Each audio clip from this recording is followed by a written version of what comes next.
People here for our Yes. council meeting. If you wish to speak at Call to the Audience this evening, would you mind going to the back and filling out a speaker card? If you have any questions, please just let me know. Thank you.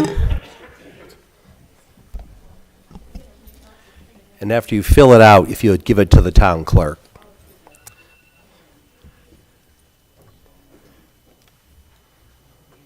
I think that was my timer going off.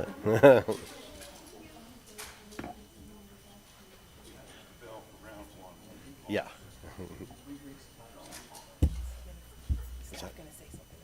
Yeah, probably we're going to have a presentation on Monday, the 28th. Because I think some of it's just to clarify, why. And then I heard from somebody on Clear Creek.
Just kidding.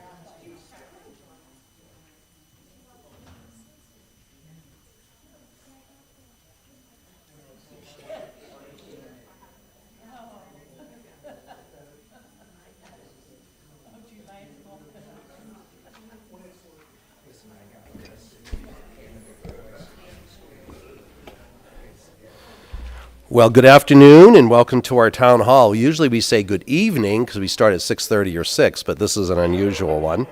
I hereby call to the meeting of the Sahuarita Town Council, like also to inform that this meeting will be broadcast as all our meetings are. This afternoon's invocation will be given by Alex Villa, a member of our town clerk department, followed by the Pledge of Allegiance led by the mayor and council and audience in attendance. Alex?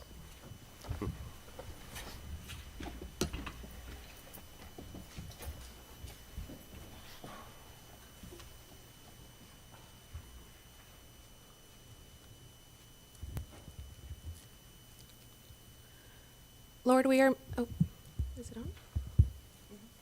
Just have to get real close to it. Oh, okay. Lord, we are meeting today to conduct matters of business. Guide our hearts and our minds in the spirit of fairness, right thought, and speech. Impart your supreme wisdom upon our activities so that our affairs may reach a successful conclusion.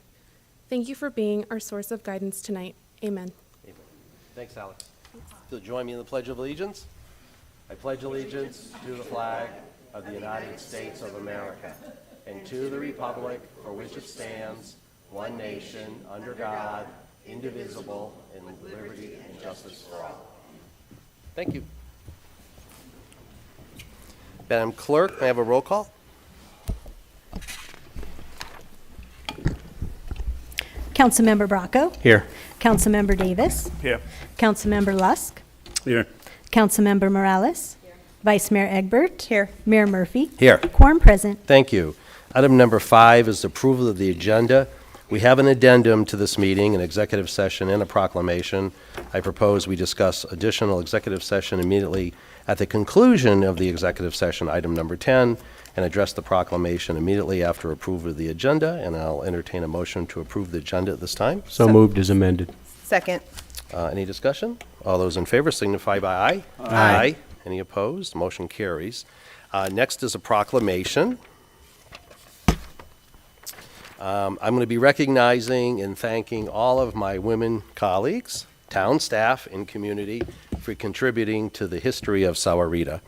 Whereas American women of every race, class, and ethnic background have made historic contributions to the growth and strength of our nation in countless recorded and unrecorded ways, and whereas American women have played and continue to play critical economic, cultural, and social role in every sphere of the life of the nation by constituting a significant portion of the labor force working inside and outside of the home.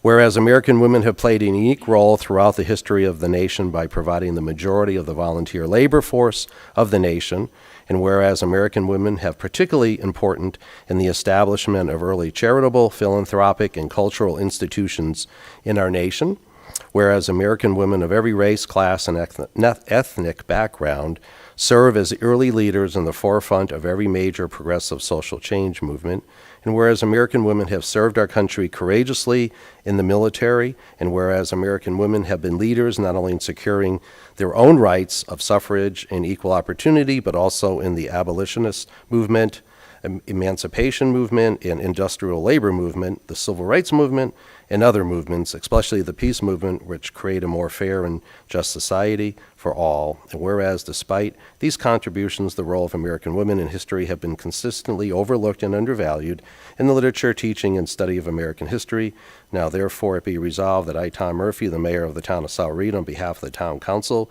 do hereby proclaim March 22 as Women's History Month, and testimony whereof I have hereunto set my hand and caused to be affixed the seal of the town of Sahuarita on this 21st day of March 2022.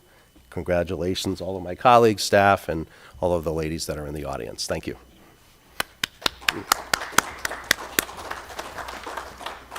Item number 6 is call to the public, and that's what Lisa mentioned with the speaker cards.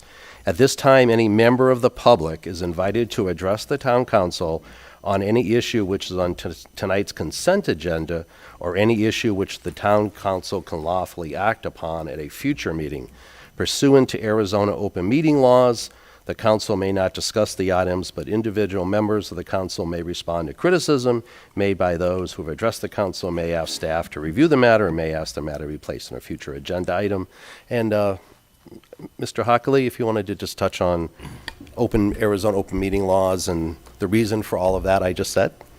Sure. I've done trainings on the open meeting law. It only takes an hour, Mr. Mayor. Okay. So we should be there soon. I'll start the clock. Just for the folks in the public, all states in the United States have what's called a sunshine law, and it's a law that says that the government's business is done in public, out in the open, with exceptions, like the executive sessions we have tonight. So if you, I suspect I know why most of you are here, if you bring up that issue, since that issue's not on their agenda, they're not allowed to debate that. They can listen to what you have to say. They can instruct staff to do certain things about it. But but there's as much as you want them to talk about it, and I know it sounds limiting, but they just can't. They're not allowed to, because the public wasn't on notice that this would be discussed tonight. So they're able to listen to you, and then they can direct staff to do whatever they'd like to do. But I think this public always thinks they're being ignored when they're ignored. But the law says they have to ignore you. Thank you. Thank you. And we'll begin. Olivia Rodarte. If you want to come up to the podium, and on the top, the bottom right, that's a button that brings the podium up or down. The microphone doesn't adjust. And then for all future speakers, there's 3 lights. One is the green light. The yellow light is a 1-minute warning, and then the red light is when the time has expired. Oh, I don't get 10 minutes? You don't get 10 minutes. Thank you. Begin. I'm just here to let everybody know that the closing of Animax and Quail Creek for the amount of time to reseed is not acceptable. We have so many dog owners that have to take their animals out daily. Animals get really restless. If they don't get out, they make our lives miserable. And they need their exercise. Many of these people cannot walk their dogs, so for them, it's a must. Closing the parks like they have scheduled just is not acceptable, and they need to come up with something else that might work for everybody. We have many dog owners in Rancho Resort and Green Valley, and also, it really is a socialization, not only for the dogs that they need. My dog needs it. But these people, many of them live alone with their animals. They don't get out, and they need to get out mentally. We all know the last 2 years how bad it's been mental. The only thing that has really kept a lot of us from going crazy has been able to go to the dog park and take our dogs and socialize. So it's not only for the dogs, but it's also for these people. And we're all going to get there someday.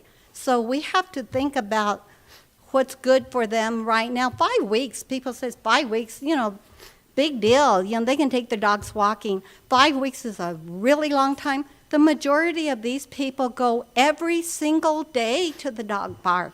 So they need to get out. And we would really appreciate if you could come up with another way so that we can take the dogs to the regular parks because they have to be on leashes. If you have a dog, most of the dogs can't be on leashes. They need to get out and run, and it just wouldn't work. So we'd like for them to come up with another solution and see how it works this year. If it doesn't work, then you can throw it out and do something else next year. But we really need to think about all these people who need the dog park. Thank you. Next is Caroline Walton. And I apologize if I mess up anybody's name because of writing, but I'll do my best.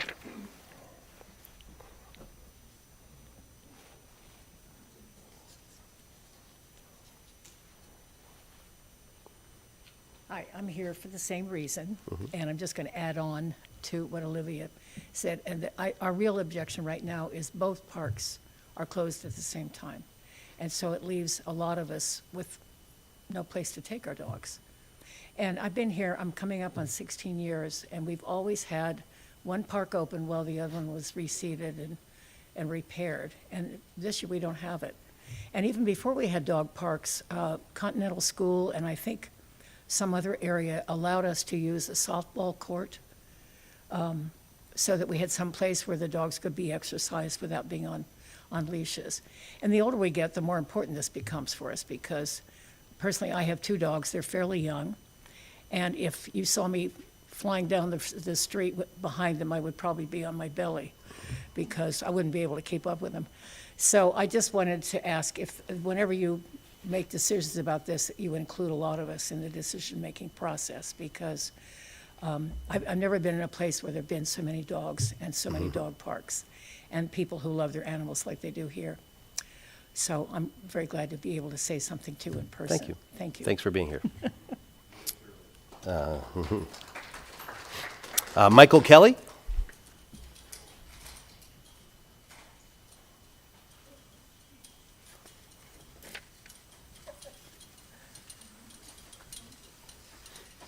I'm one of those people that can't walk their dog.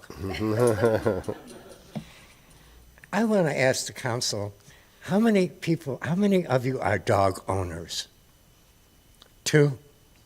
Well, I am, but I was told I can't respond. Okay. you Little violated dogs it. have inner body clocks.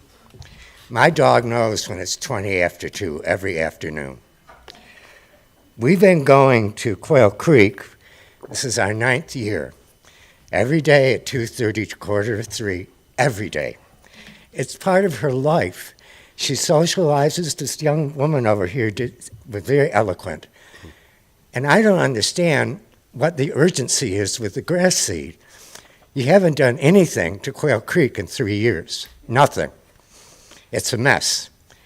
We would rather keep it a mess and have the use of the park and plant the grass seed later on.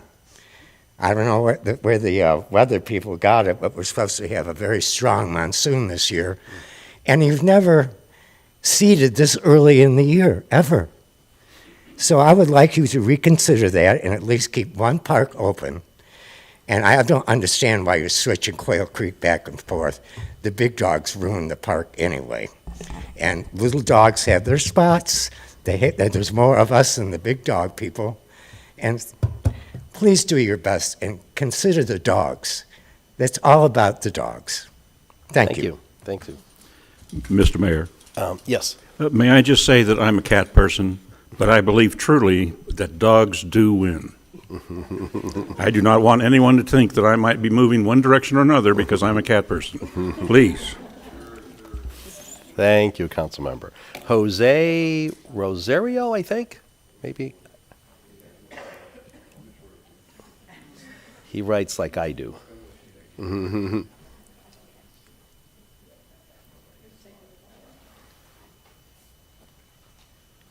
afternoon, folks. Good afternoon. Jose Rosadillo. Oh, I'm come before my friends here. Been doing this for 12 years now. This is the first time that, like the gentleman said over there, it's not for debate anymore. Okay?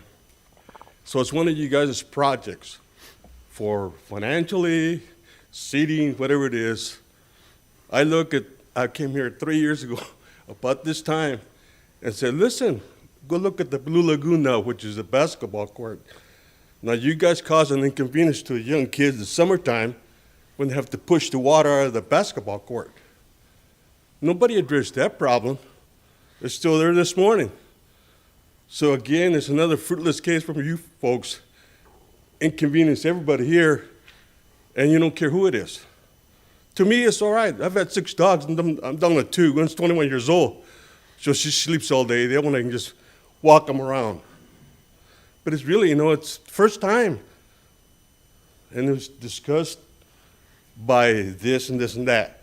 And I'm saying to myself, I'm looking at the basketball this morning. If you don't believe me, go look at it.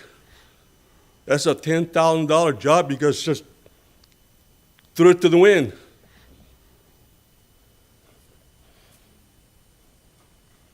These are my members for my live at Sahuarita.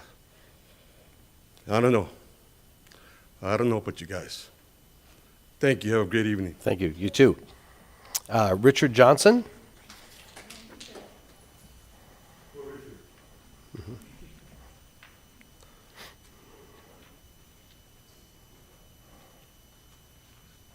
Good afternoon, Mr. Mayor and council members. We appreciate the opportunity to speak here today.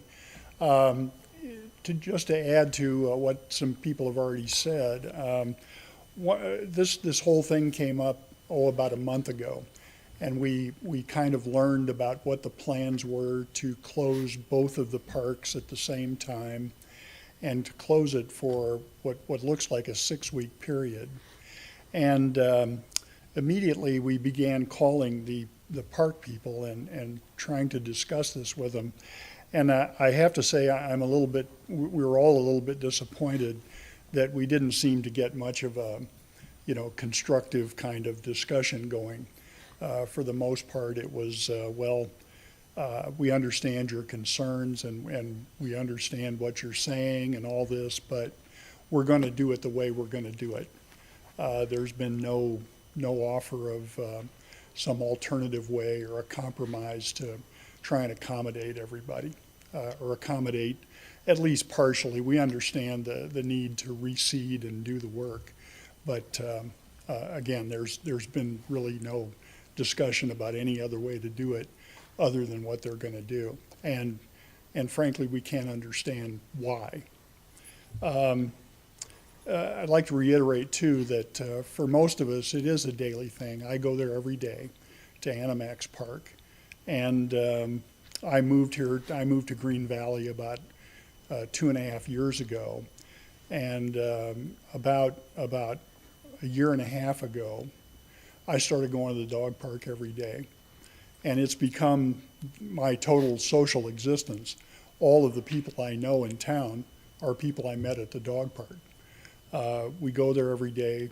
The older of us, we look after each other. We take each other to doctor's appointments and dentist appointments, things like that. So it's only, I know, well, 6 weeks may not seem like a long time, but it is if you want to go and see the people you know every day.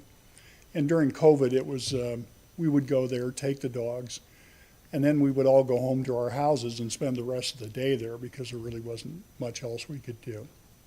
So anyway, thank you very much for the opportunity to speak. Appreciate I it. hope you can take this into account and talk with the dog park people to see if there might not be something else we can do here. Thank you. Thank you. Darlene Torrio? Yeah. I was going to mention that if everything's been said, you don't have to come when called upon. In church, we say amen. Amen. We can say that here too. Jack, M.I. Myborg? Moberg. Yeah, sorry about that. That's okay. My penmanship. If you saw mine, you'd understand. My name is Jack Moberg, and wife and I just moved back here from Show Low about a year and a half ago. Used to live in Quail Creek for a number of years and utilized both of the parks. We have 2 dogs, both about 50 pounds, both rescues. One we rescued from the Green Valley, the other one we rescued from a rescue place up in Show Low. Couple things I'd like to say. First of all, after coming back, when we left Sahuarita, Green Valley area, Sprouts was under construction. Mm-hmm. What you have done in the 4 years or time that's transpired, I think it's remarkable for the city of Sahuarita and for the Green Valley and everyone around this particular area, and probably a lot of people coming up from across the border. I really do appreciate it. It's very clean, neat, and thank you very much. Really appreciate some of the restaurants that have been provided that we were lacking during those years. Like I said, I have 2 dogs.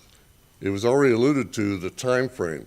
My dogs, between 10 and 10:30, it's a stare-down contest. To Dad, come on, it's time to go to the dog park. I, fortunately, am retired, and I have nothing else to do but take the dogs to the dog park for the most part. But the thing is that those of us that are here, whether it be Quail Creek or Green Valley or Animax, we've all experienced these problems over the last 2 or 3 years, and I have actually used the dog parks probably for the last 7 or 8 years. Animax, when we came back, it was in reasonably good shape. They were watering and everything else. And the vice mayor alluded to something here when we had our short conversation about the condition of the parks just got bad. Now, number one, it's a matter of who is responsible for that, and are we going to have an ongoing issue with that in the future? Needs to really be addressed. Water was shut off, et cetera, et cetera. Now we've got a thing where you got 2 parks being closed. Like one of the gentlemen said, leave one open. It's in bad shape. We know it's in bad shape. Just leave it the way it is. Let us utilize it while the other one's being refurbished, and then vice versa. The other thing is with the park, especially at Quail Creek, it is not level. There are leveling issues. There are ponding issues when the wind and water system runs. Hopefully, when this service is going to be performed, they really take a lot of things into consideration, more so than just putting down Bermuda seed. The other thing is the dog parks have benches that have horizontal plates through them. Some of them have been replaced and have a mesh type thing. The problem with the one with the rails, of which there are several, the dogs get up on it and their paws get stuck down inside. They're yelling and sorry. That's okay. But hopefully that can be addressed at the same time of the closures. And thank you very much. The explanation that we got about the park, yes, they're in bad shape. Let one be bad, let us use it. Thank you. Appreciate it. Ann Dirk, she had good penmanship. I can pronounce that name. Right, yes.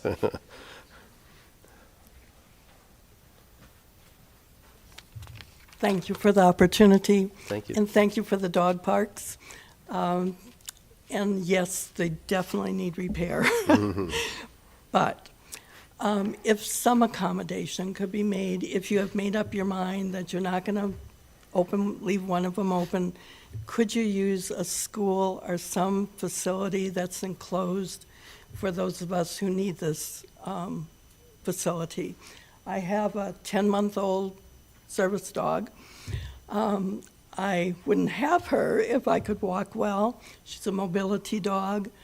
I have absolutely no way to exercise her. I am devastated by this. I see other people with obvious medical conditions who can't walk from one end of the dog park to the other without sitting down.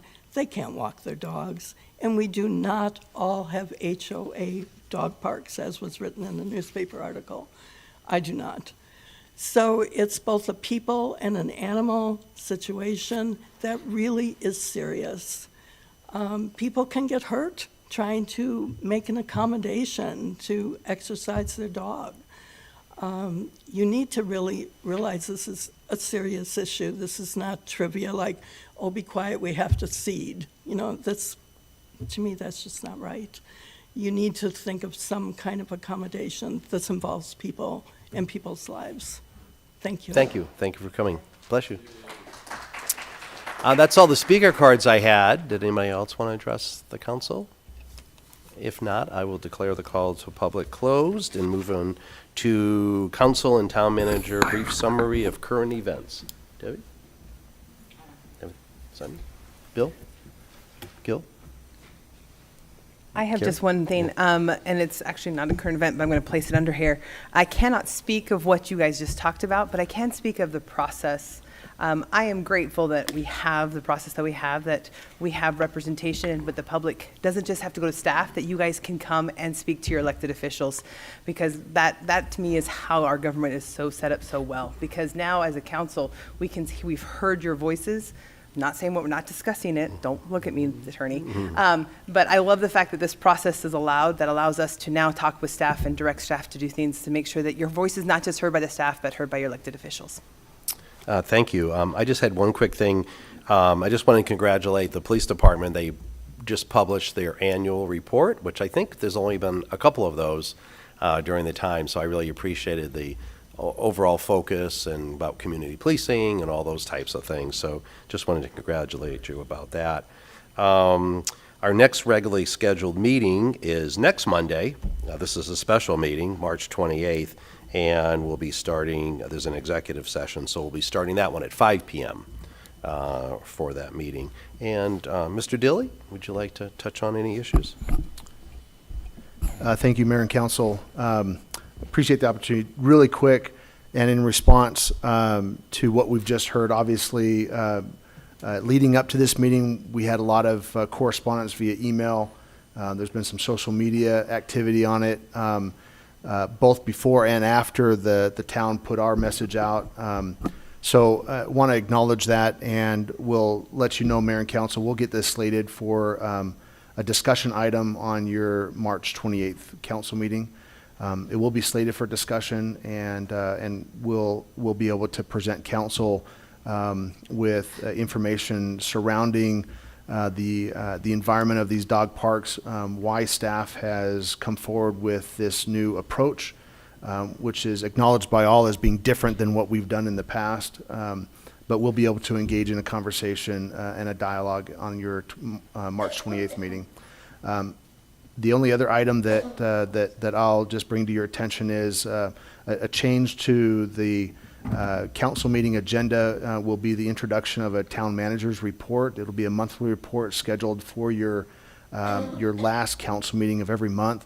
It's just going to be a good, quick read, spotlighting current events as far as the town is concerned, highlighting the activities of your staff, accomplishments, milestones, things along that nature.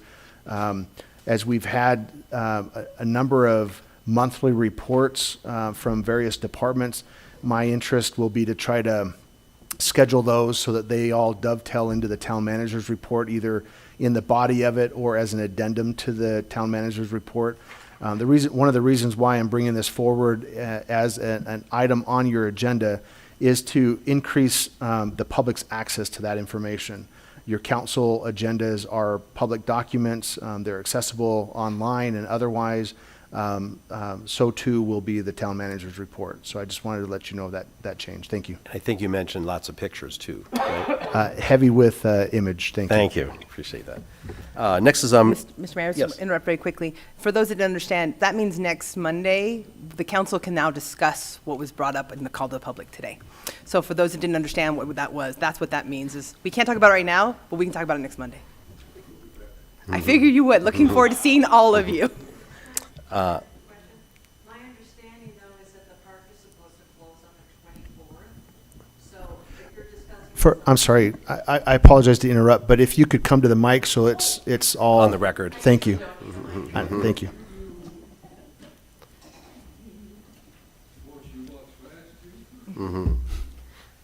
My understanding is that the park is closing on the 24th. So if you're discussing this on the 28th, does that mean the parks will remain open until you reach a decision? Mr. Mayor, perhaps you can direct her to the Parks Director, Yes. who's probably here. Our No, Parks Director is not here. She's out She's sick, not, but her unfortunately. supervisor is in the corner.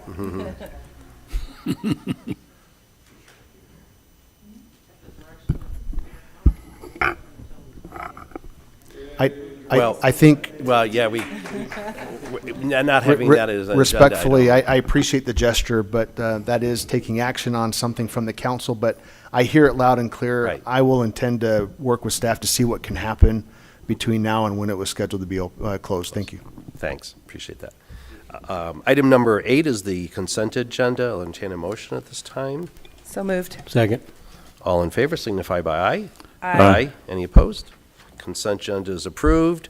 Madam Clerk, will you please read item 9, 10, and the addendum 1? Executive session pursuant to ARS 38-431-03A3 for discussion and consultation for legal advice with the town attorney regarding vagrancy, urban camping, panhandling, and safety of individuals using private property and the public right-of-way. Item 10, executive session pursuant to ARS 38-431-03A3 for discussion and consultation for legal advice with the town attorney, and pursuant to ARS 38-431-03A4 for discussion and consultation with the town attorney in order to consider the town's position and instruct the town attorney regarding the town's position regarding contracts that are the subject of negotiations, in pending or contemplated litigation, or in settlement discussions conducting in order to avoid or resolve litigation regarding the acquisition of Farmers Water Company by purchase, combination, or otherwise. And addendum item number 1, executive session pursuant to ARS 38-431-03A3 for discussion and consultation for legal advice with the town attorney, and pursuant to ARS 38-431-03A4 for discussion and consultation with the town attorney in order to consider the town's position and instruct the town attorney regarding the town's position regarding contracts that are the subject of negotiations regarding a development agreement with Green Valley 28 LLP related to the La Villita specific plan. Thank you. I'll entertain a motion to commence our executive session at this time. So moved. Second. All in favor signify by aye. Aye. Aye. And Mr. Dilly, every staff's aware for these multiple items who needs to be there, correct? Thank you, appreciate that. I'm not sure how long for the audience will be. It'll be a while, probably. And then we will come back down and resume our meeting for the remainders of the items that were on the agenda. I'll see everybody upstairs. About the landscaping crew, kudos to them. They do a very good job of mowing and pressure washing when they're there for their allowed time. Great. Thank you. We like to hear good feedback. I'm sorry? Yes. She's got to update us. What's that? She's got to update some things during the course of the meeting, so we'll have to put it back on that side. Just so that because this is what we're going to see on the camera.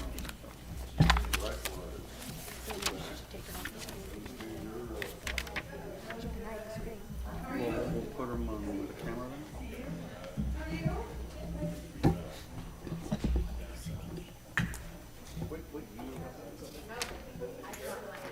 It's fine. And then you're gonna do my math. Jorge's gonna help you with that, so that the item will go out again. It's on. I'm heading upstairs now, sir. I think you can come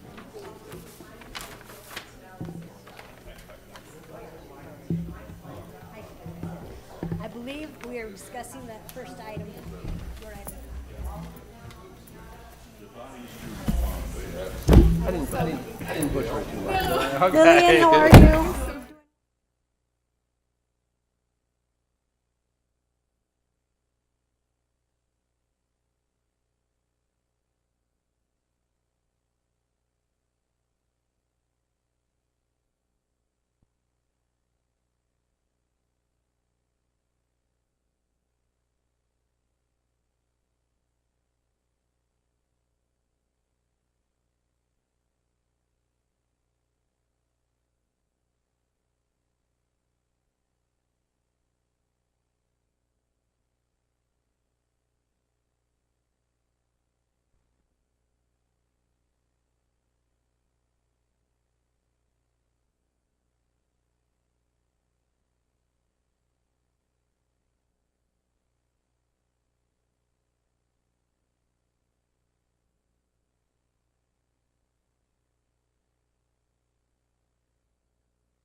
Okay, thanks for the patience out in the audience. And we're back, and I'll entertain a motion to resume our special meeting. So moved. Second.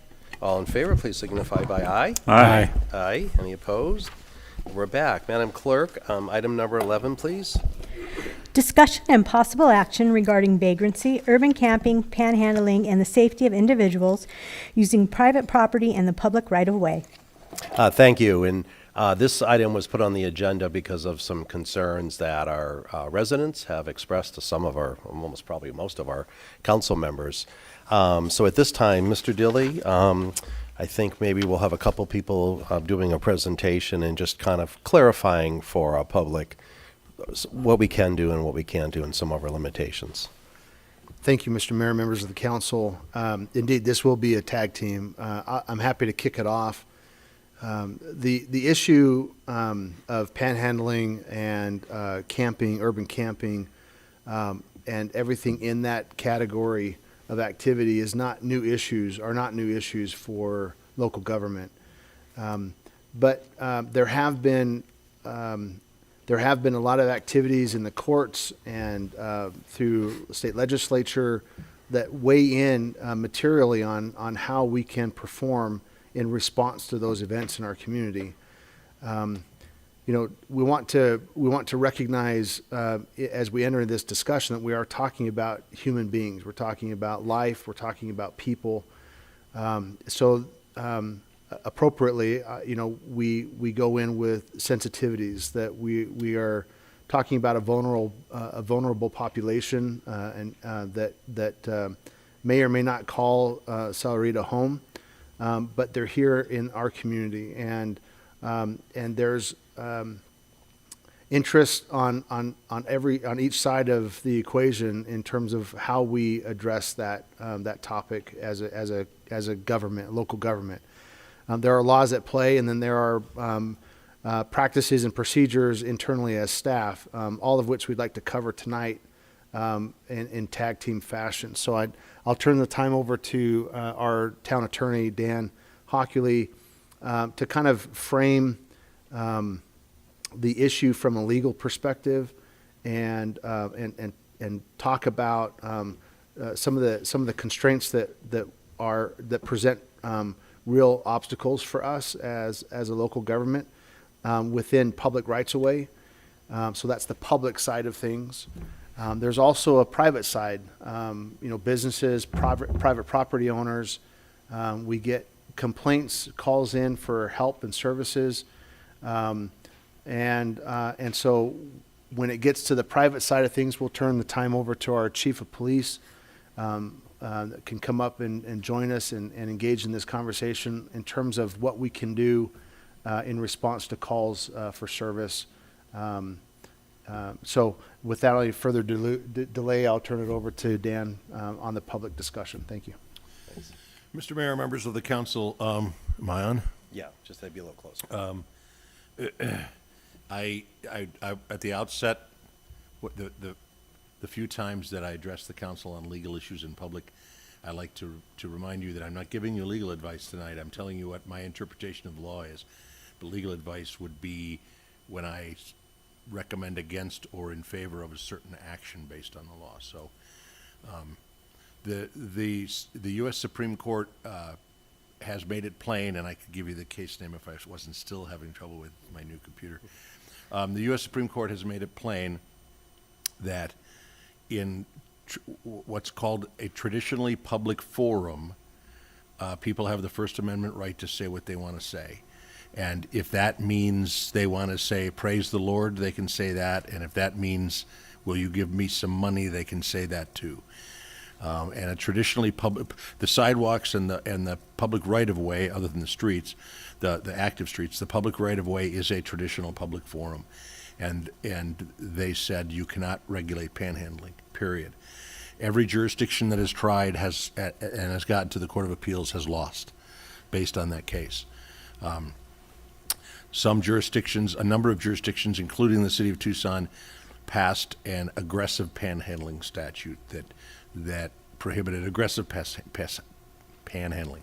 That every single one of those has failed, every single one.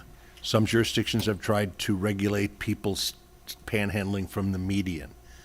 And the courts have said the median is public right-of-way, and it's not the roadway, and you can't prevent people from expressing their freedom of the speech in the median. So those are the area, you don't have any authority to do this under the Constitution. And Dan, to add to that, public right-of-way would be right-of-way that we have in the town, but I don't think a lot of people realize, like, the construction that's going on Sahuarita Road and the bridge, that's actually right-of-way controlled by ADOT, if am I not correct? That is correct, Mr. Mayor, and ADOT would be the ones to regulate the use of their right-of-way. Right. But yes, from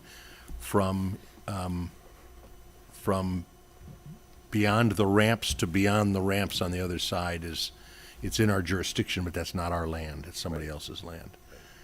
Thanks. And I'm trying to think if there's anything else, but I think that covers it, Mr. Mayor. Thank you.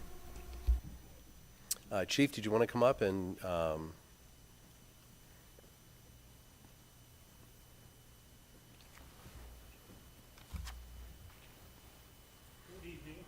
Good evening. I hope I'm going to speak loud enough for this. So I'll provide some comment in regards to private property or issues we have with private property with panhandling. And it's traditionally going to be a violation of trespassing, although there are some other laws that may be applicable for folks that are conducting themselves in a disorderly manner, so perhaps disorderly conduct. But really, we won't know that until we inquire or investigate into a particular incident. I'd like to take a moment to say I would prefer a community policing model or effort towards trying to solve some of this. All of it will not be able to be solved, but we do have some options associated with private property. And I think most people, when they think of this, they're talking about shopping centers and things of that nature. So I look at this and we have an opportunity where we can train our volunteers in police services, some of our AZ Rangers, and some of our officers as well, and work on how to educate businesses and perhaps patrons in some manner, but property owners on how panhandling impacts their businesses and their patrons that visit their businesses. We'd like to be able to make that contact, determine what they, meaning the property owner, the business owners want. It's their business, it's their property. So they really have the options here. But when dealing with a call for service, let's say they want to call us there, we take an approach that would be measured. We're not going to be able to go to every single call for service dealing with somebody that may be panhandling on private property. It will fall into the priority of calls for service at that given moment. But we'd work to identify the reporting party or the person calling and complaining, and try to understand the issue that they're calling in about. The officer would monitor the issue as best they can for a few minutes to understand it better, as opposed to rushing right in. Somebody makes a complaint and they think it's X, and sometimes it's something completely different than that. So they'll monitor for a possible violation. Then they'll seek to contact the person, try to understand the issue, communicate with them, etc., and try to gain compliance in regards to any violation that may be occurring. So I think everybody here on the council knows I would prefer education first, try to gain compliance, and then if that doesn't work, we move to a different step. But part of this would also talk about explaining options to somebody that may be on private property, panhandling, that a business or property owner is asked to leave. So we'd explain it to them. It is a violation. Here's what you're doing that's not acceptable. And then explain options to them. So the options can be a lot of things. They may literally be somebody that is out of money and needs gas money, etc. There are lots of different organizations that can assist people. Quite frankly, our county seat has the majority of those resources, but we provide resources where applicable. We would develop some type of form that would allow them to look at some resources, different organizations. But after explaining those options, then that person that's violating the law has to make a decision.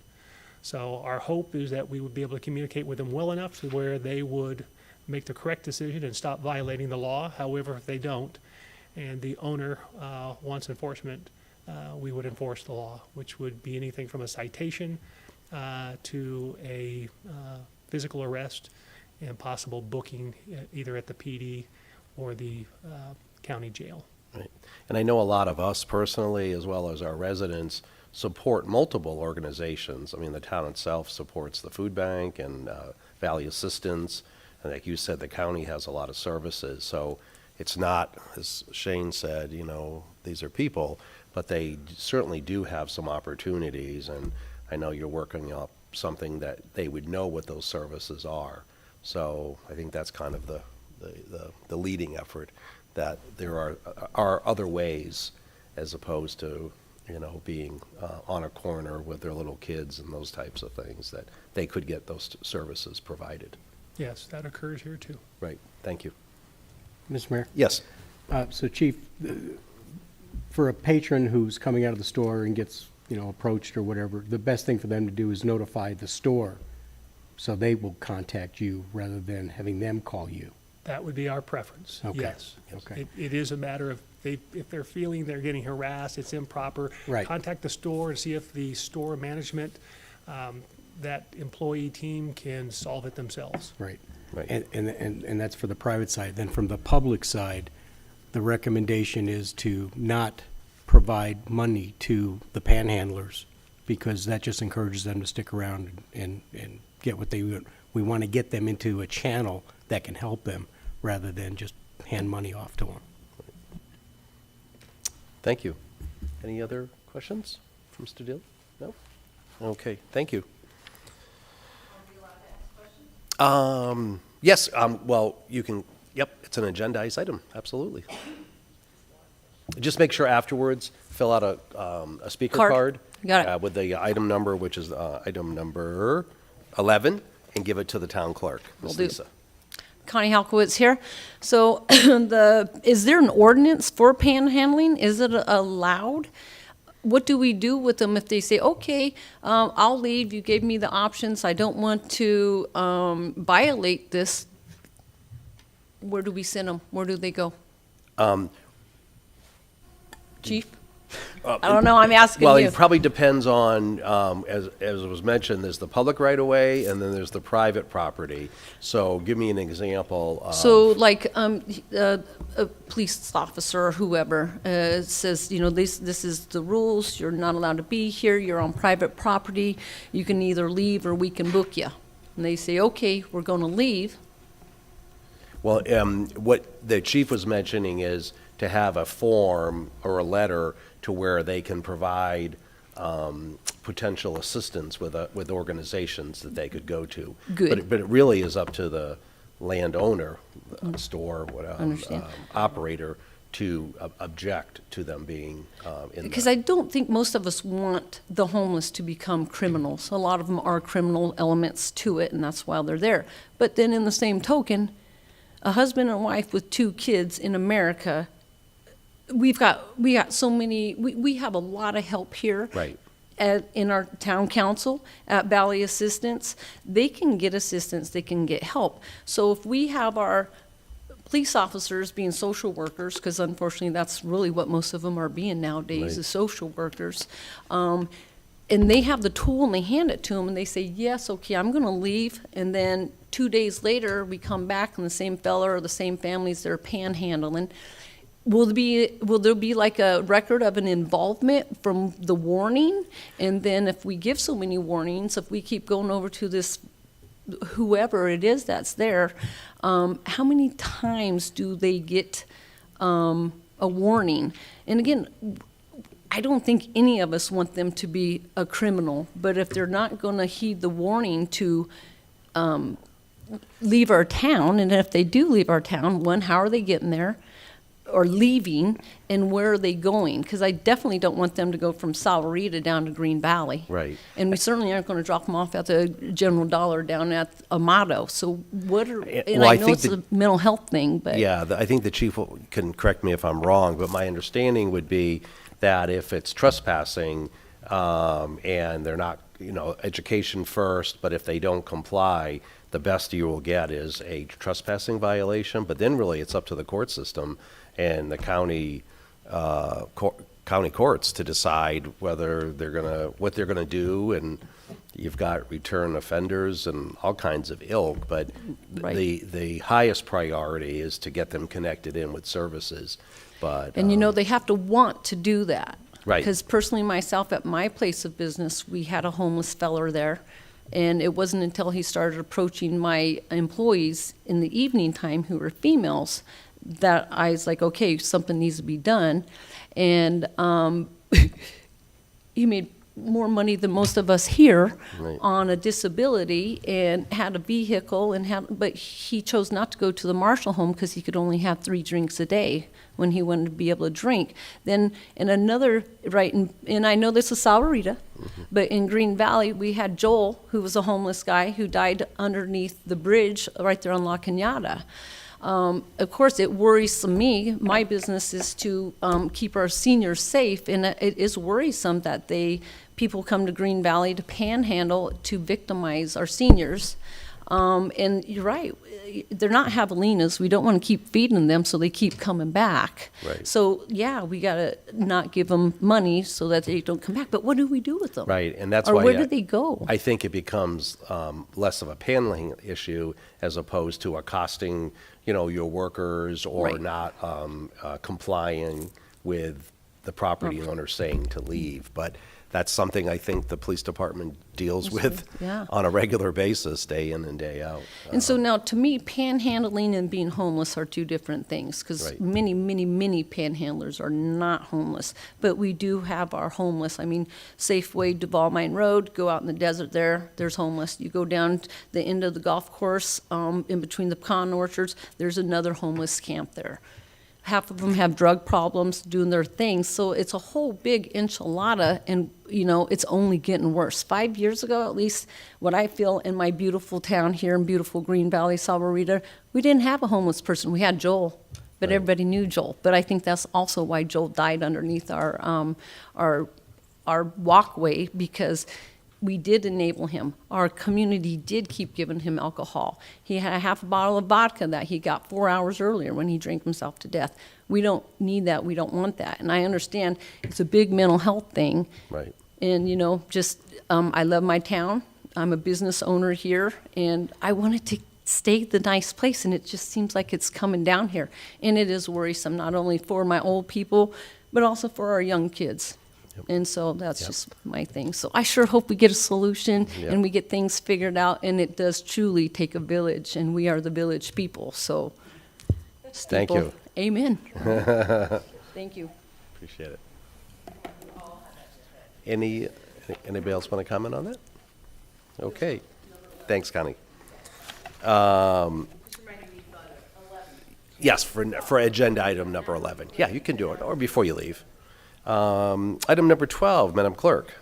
Discussion and possible action regarding proposed Pima County Board of Supervisor district boundary maps. Thanks. And- Go ahead. You finish up. No, keep going. Well, Mr. Mayor, when you're ready, I can provide some background information. Let's do that. State law requires Pima County to review the Board of Supervisors' district boundaries every 10 years in conjunction with the census. Supervisor districts must have an equal population with no more than a 10% variance. After the 2020 census, districts 1, 2, and 3 are within the 10% variance with one another, but districts 1 and 4 have more than a 10% variance with District 5. To address this issue, the Pima County Board of Supervisors established a redistricting advisory committee to draw lines for the Board of Supervisors districts and the district lines for the Pima County College Governing Board. The Board of Supervisors requested the committee report their boundary recommendations to the board by April 30th of this year. State law requires new district line adoption by July 1st of this year, but the board anticipates approving the new district boundaries by May 30th. The committee has met on 3 occasions to set the groundwork to balance the population within each district and draw new district boundaries. The committee considered 2 map options at their meeting on March 2nd, option 1 and 2, and heard comments from the public. Committee member Dr. Sylvia Lee and Chairman Steve Lynn announced they would submit additional map options for consideration. Presently, the town of Sahuarita is divided amongst 3 Board of Supervisor districts, 2, 3, and 4. The draft redistricting maps divide the town of Sahuarita into various districts with varied populations and landmass. Before you this evening are the following maps. There's a current supervisor district boundary map. We have options 1 and 2, which are the base maps submitted by the redistricting staff. Options 2A and 2B are maps that were submitted by committee members Lee and Lynn. And options 3A and 100320022 are maps that were submitted by the general public. I will note that map 100320022 is not likely to be considered by the redistricting committee because it does not maintain the integrity of the current district boundaries. The council has an opportunity to review and discuss the draft maps and provide comments to the redistricting advisory committee. I will note that the next redistricting advisory committee meeting is on March 23rd. Mr. Mayor, if you would like me to display any of these maps on the board, I would be happy to do so. Yeah, why don't you do that and then, kind of comment a little bit on the town boundary and then where they are. And that's the reason I worked with Mr. Dilly to get that on tonight, because they're going to be having some conversations, and I wanted my colleagues to weigh in on what their preference is and not to speak on behalf of the council as a whole. So, Lisa, if you wanted to kind of, well, you can mention the boundaries and who is in which right now. This is option 2A, which was submitted by one of the redistricting committee members. The black solid line is the border of the town of Sahuarita. And as you can see, this particular map divides the town between districts 2, 3, and 4. The ideal population that we're looking for here is 208,686.6 persons. This deviation is within 0.46%.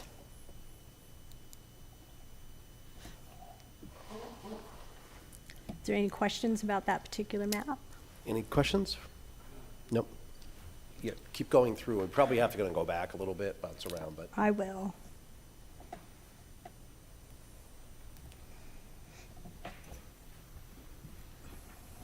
This is option 2B, which was submitted by one of the redistricting committee members. It also separates the districts into 3 different districts for the town, with most of our area being within District 2, some of it being within District 3, and a very tiny area within District 4.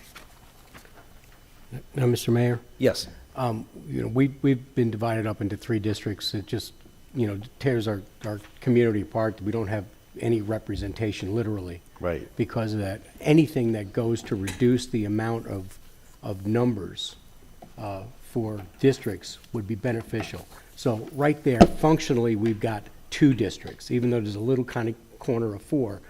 But we've got 2, 1 major and 1 minor district. I would like to see something closer to that than what we've had in the past, where we've just split up in thirds. Right. And part of it is also, who's the representative, in each of the districts and who would represent us.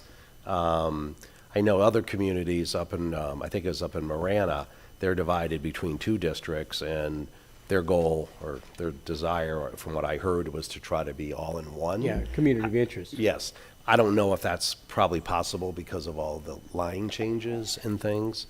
But it just depends on what we want as a representative representation amongst the 3 supervisors from there. What's that? Well, that gives us a little more sway. You want to continue? I will. And then it was pointed out, if we go back to it later, we were looking at option 1 and option 2A. And, yeah, and we're like, ooh, what's the difference between option 1 and option 2A? Actually, the bar though, that looks a little different. The purple 209059. Yeah, but. Population. So it might be overall of all of the area that. Geographically, it's almost identical to what we've got. Right. For our area, but Yeah. it's a little bit of a difference on the overall Outside. area. Yes, I yeah. was trying to figure out the difference between option 1 and option Yeah, when I saw the 2 lines, the bar graphs. Yep. So option 3A, we are again divided into 3 districts, 2, 3, and 4. The maximum population deviation here is 1.95%. This option was presented by the member of the general public. However, I did learn that the redistricting committee did request demographic information on this, so this may be a map that they consider at their meeting on the 23rd. So, the way I see that option is because of the work, on Sahuarita Road with Vale and that one, that probably has a little bit more of a community of interest with our region as a whole, but then it's really kind of a third, and a third, so Yeah. to speak, to Bill's point, kind of in reverse, I guess, on there. 2B at least, 2B. Or not to be. Or not to be. Or not to be. 2B at least does include the future annexation lands, not that this would last for that long. But Right. it does move in the direction that the town would hope to grow in someday. Well, and having some effect on that growth pattern and who we'll Correct. be working with.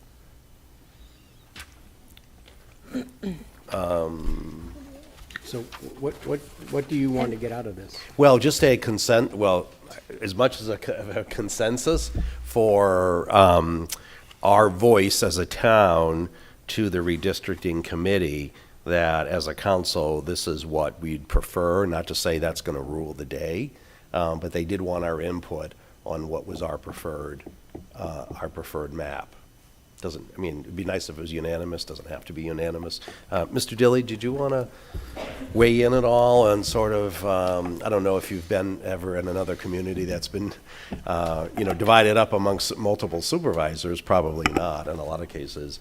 But we're the most unique town in Pima County because we're the only one that's represented by 3. Sometimes I think it's good. Other times it's, I feel like it's a little bit of a divided voice. Just depends on representation, I guess. So I could see, I don't know the representatives well enough to know which would be better suited to represent our needs. That's your playing field, so I respect that. But from a strategic standpoint, to be all in one could be a disadvantage, because if you don't like that person or they don't like you, then you don't get any voiceless, representation. To have split up in thirds could be problematic, and I think we've felt that in the past. So Because you don't even break squelch in some of these issues because their numbers are so small. Right. So reducing it to perhaps 2, or the most part, for the most part, and I'm looking at option 2B or 2A. Yeah.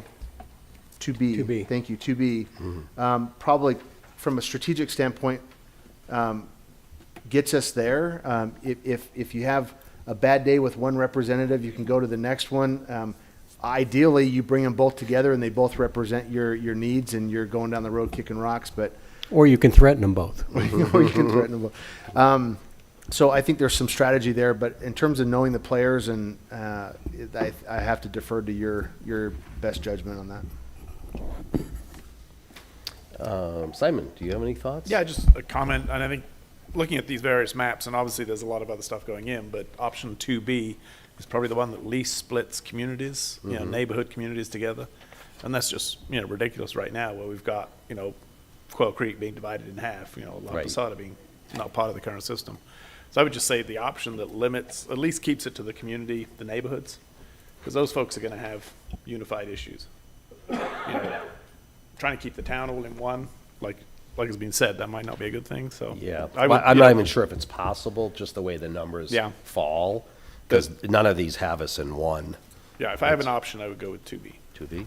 Debbie, did you have a 2B? Bill? 2B. 2B? Or not to be. Or not to be? Kara, what do you think? I was trying to be swayed by you guys because I'm not quite sure. I'm looking at the regular district right now, and option 1 and option 2A, those really don't have much of a difference No. in any of those.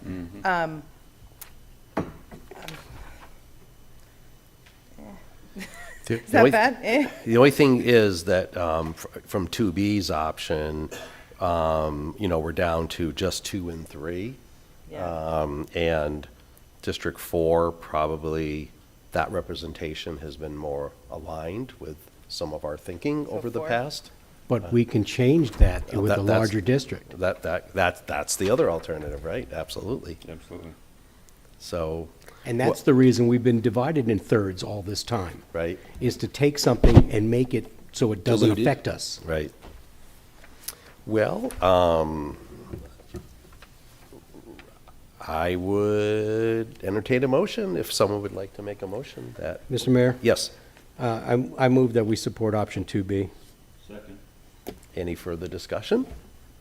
All those in favor signify by aye. Aye. Aye. Any opposed? To be or not to be, it is, Way to go. I'm still as trying we to move figure out what the forward. difference between those two are. Thank you. I wanted to at least be able to communicate that up to the They're so- advisory committee. Madam Clerk, number 13, item 13. Presentation and possible approval of a contract number 220065 between the Town of Sahuarita and National Fitness Campaign, LP, for installation of an outdoor fitness complex in the amount of $120,000, commencing March 1st, 2022, and terminating June 30th, 2022, and to amend the 2022 budget appropriating $120,000 of available balances in the Capital Infrastructure Improvement Fund for use by the Parks, Recreation, and Community Services Department to execute said contract. Thank you. And Mr. Devin Standler. Stalder, yes, no worries. Will be presenting this item. And how long have you been with us? Just for the. Well, this is a running joke in the department. I have 10 days on probation left, so just about 6 months. 6 months, well, very good. Are you going to make it? I hope so. I think this is my test tonight. Depending how this Yeah. presentation Yep. goes this I evening. was able to raise the desk, so I'm Well, starting off well so far. I have to say, when I got a chance to, work with you, that's using the word loosely from my part, not yours, on El Tour, on what a, great opportunity it was to get a chance to know you a little bit, so. To use well, and you did work. I can Well, attest to that. Just a little. So. Thank you. Honorable Mayor and Council, thanks for having me today. Again, I'm Devin Stalder. I'm the Recreation Manager for the Parks, Recreation, and Community Service Department, and I am presenting tonight on behalf of Laura Hester, who couldn't be here. So you got the earful. We are asking for a budget amendment for a outdoor fitness complex to be installed at the Animax facility. And I don't have a clicker, so I'm guessing.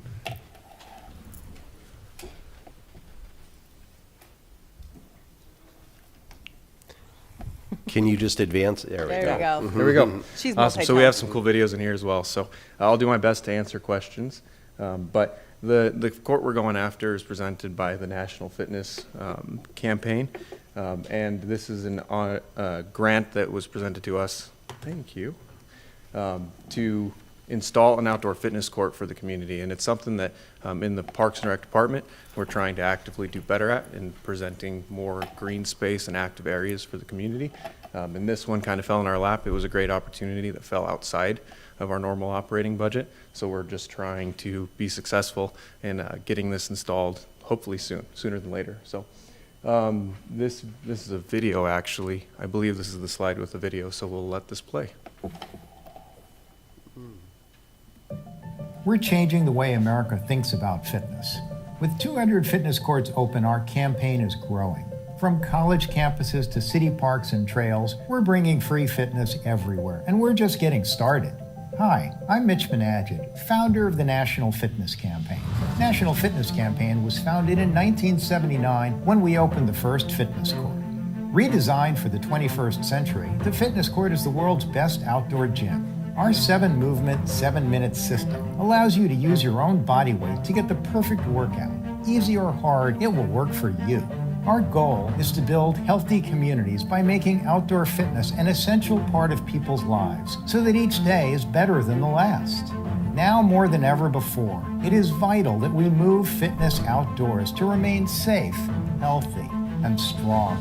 Michiganders, as soon as we can, we go outside, which is one of the reasons why the fitness court was such an attraction to us. What impressed us most was their basic philosophy that they want to provide world-class fitness for free.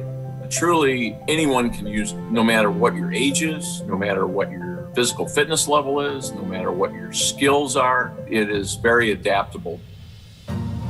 Thousands of certified ambassadors will be trained to deliver classes, challenges, and clinics as part of our National Fitness Campaign. New programs are bringing students outdoors across America. The Fitness Court mobile app is your gateway to enroll in these programs. Simply scan the new digital wall with your phone to access a library of free workouts designed to optimize your experience on the fitness court. Learn the moves and take challenges as we dig deep to create impact for our partners across America. This year, we are thrilled to introduce Fitness Court Public Art. Cities have the opportunity to select a local artist to design their fitness court using the power of the arts and fitness outdoors in iconic public spaces. We're proud to have helped cities of all sizes raise millions of dollars from respected sponsors to support free fitness. Wherever fitness is a priority, you can find a fitness court. Building beyond 200 cities and colleges, we're partnering with large cities using urban movement data to map the best locations for healthy infrastructure. We're bringing fitness courts to within 10 minutes of population centers everywhere. They provide these wraparound services that, from a city's perspective, that's what you want in a partner like this. You want it to come presented to you on a silver platter with a bow tied around it. They're one of the best partners, I think, that I personally have ever worked with. We serve almost 1.2 million members across Michigan. And this partnership really is an opportunity for us to bring scalable, free health and wellness opportunities to our community. So I would actually invite cities and organizations, big and small, to explore the opportunity to invest in fitness courts. To be very honest with you, the feedback from different municipalities and different communities has been very positive. We're committed to raise $150 million to bring the campaign to 1,000 cities and schools, building the largest fitness movement in the world. Join us. Let's make world-class fitness free.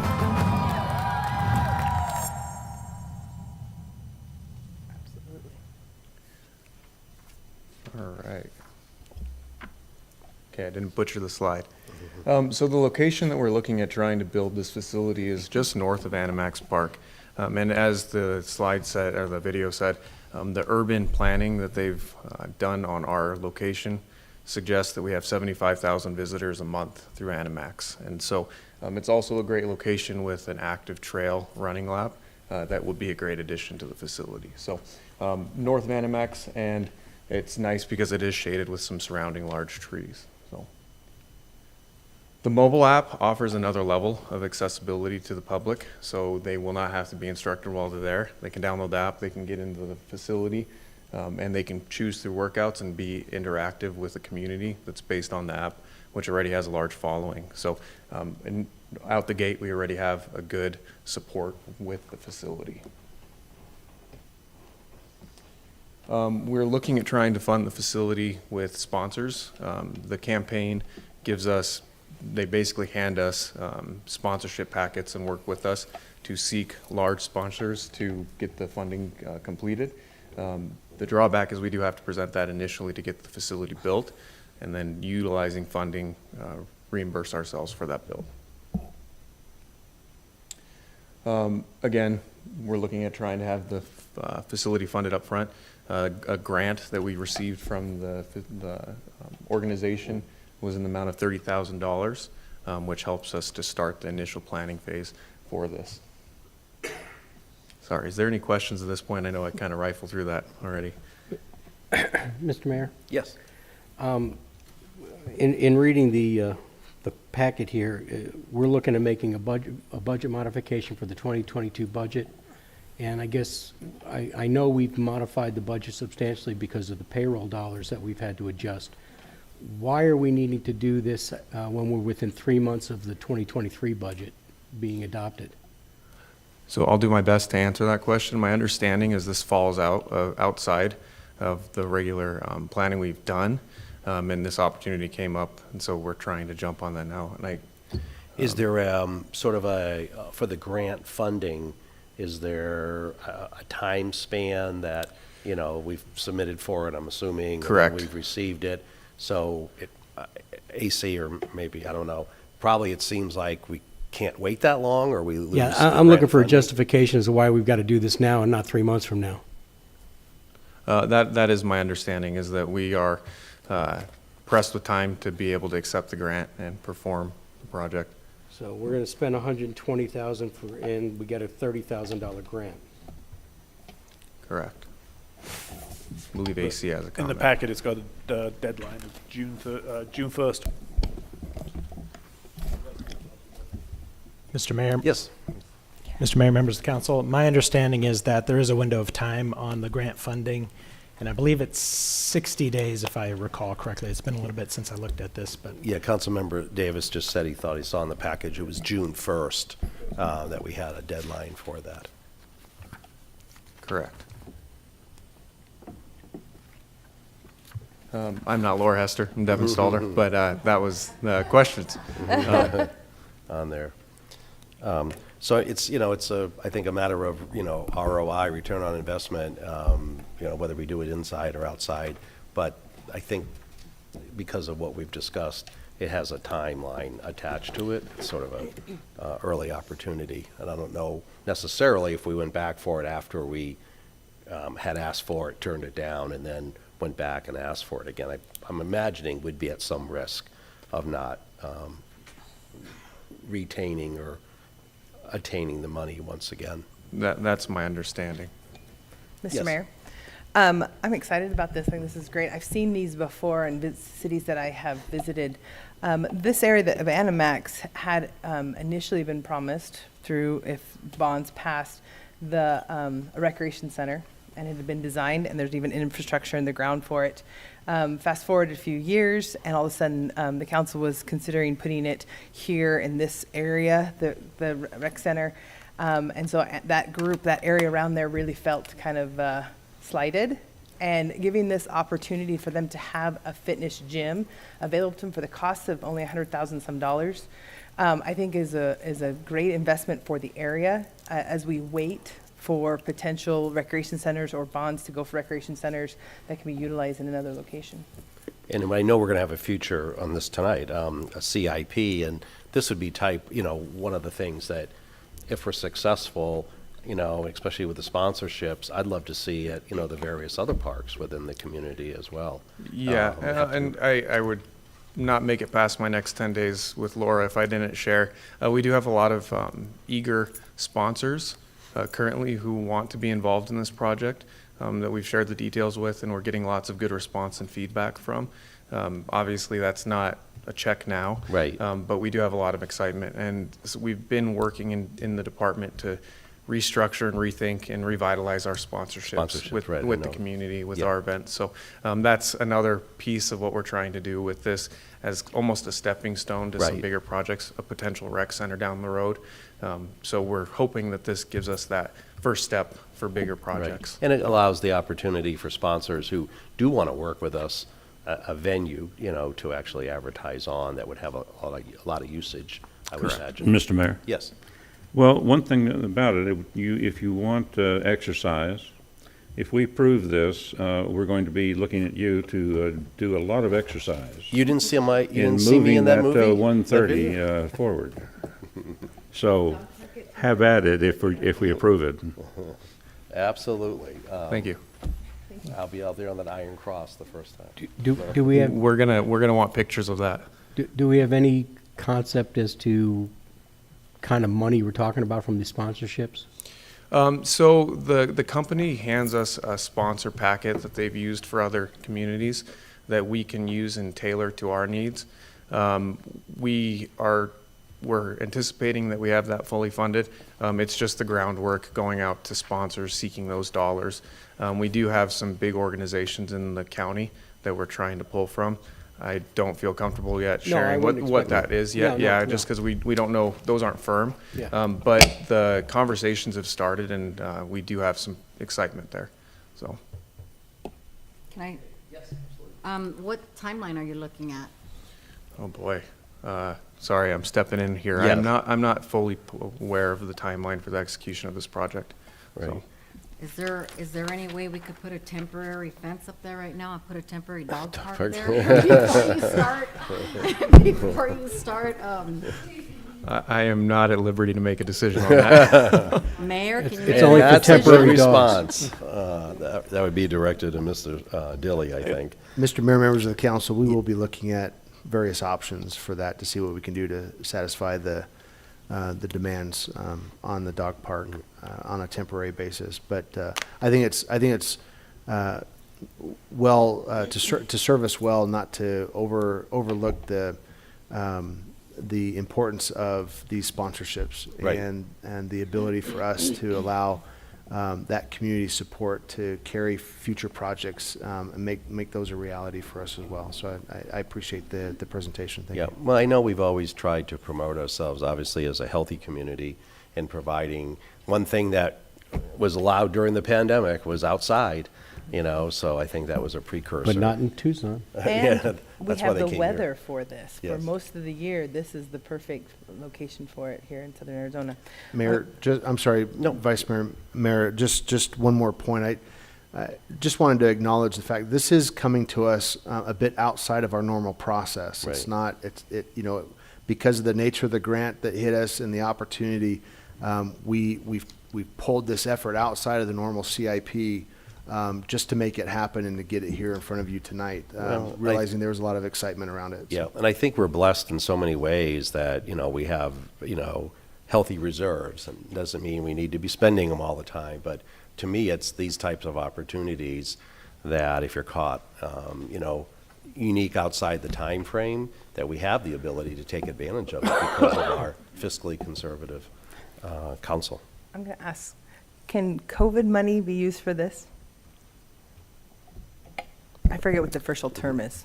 Mr. Mayor, members of the council, I think you're referring to ARPA funding. There we go, ARPA. I just participated in a training today, and we have a lot more latitude than what was initially understood because they're still making tweaks to the language. And yes, in a Potentially. nutshell, we'd be able to do that, yeah.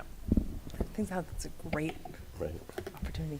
All right, I'll go ahead and say, Okay. Mr. Mayor, I move to approve contract number 220065 and to amend the 2022 budget appropriating $120,000 of the available balances in the Capital Infrastructure Improvement Fund for the use by the Parks, Recreation, and Community Service Department to execute said contract. Second. Further discussion? All those in favor signify by aye. Aye. Aye. Any opposed? Go Honorable build Mayor, it. Thank you. We appreciate it, and we I will. think, yeah, I think you have 10 days to build it, right? Just about. Just about, okay. Appreciate it. Go at it.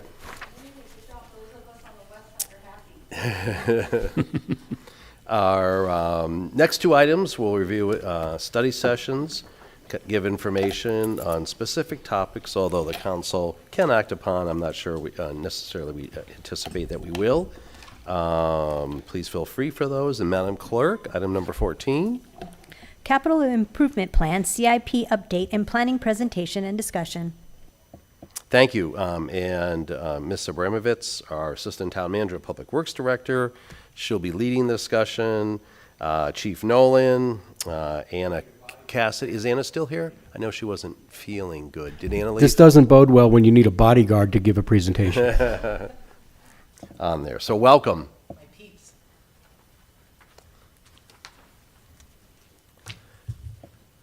So good evening. Good evening. Mr. Mayor, member of the council. So, Lisa, do we have the? You like the next? Oh, I'm sorry. Yeah.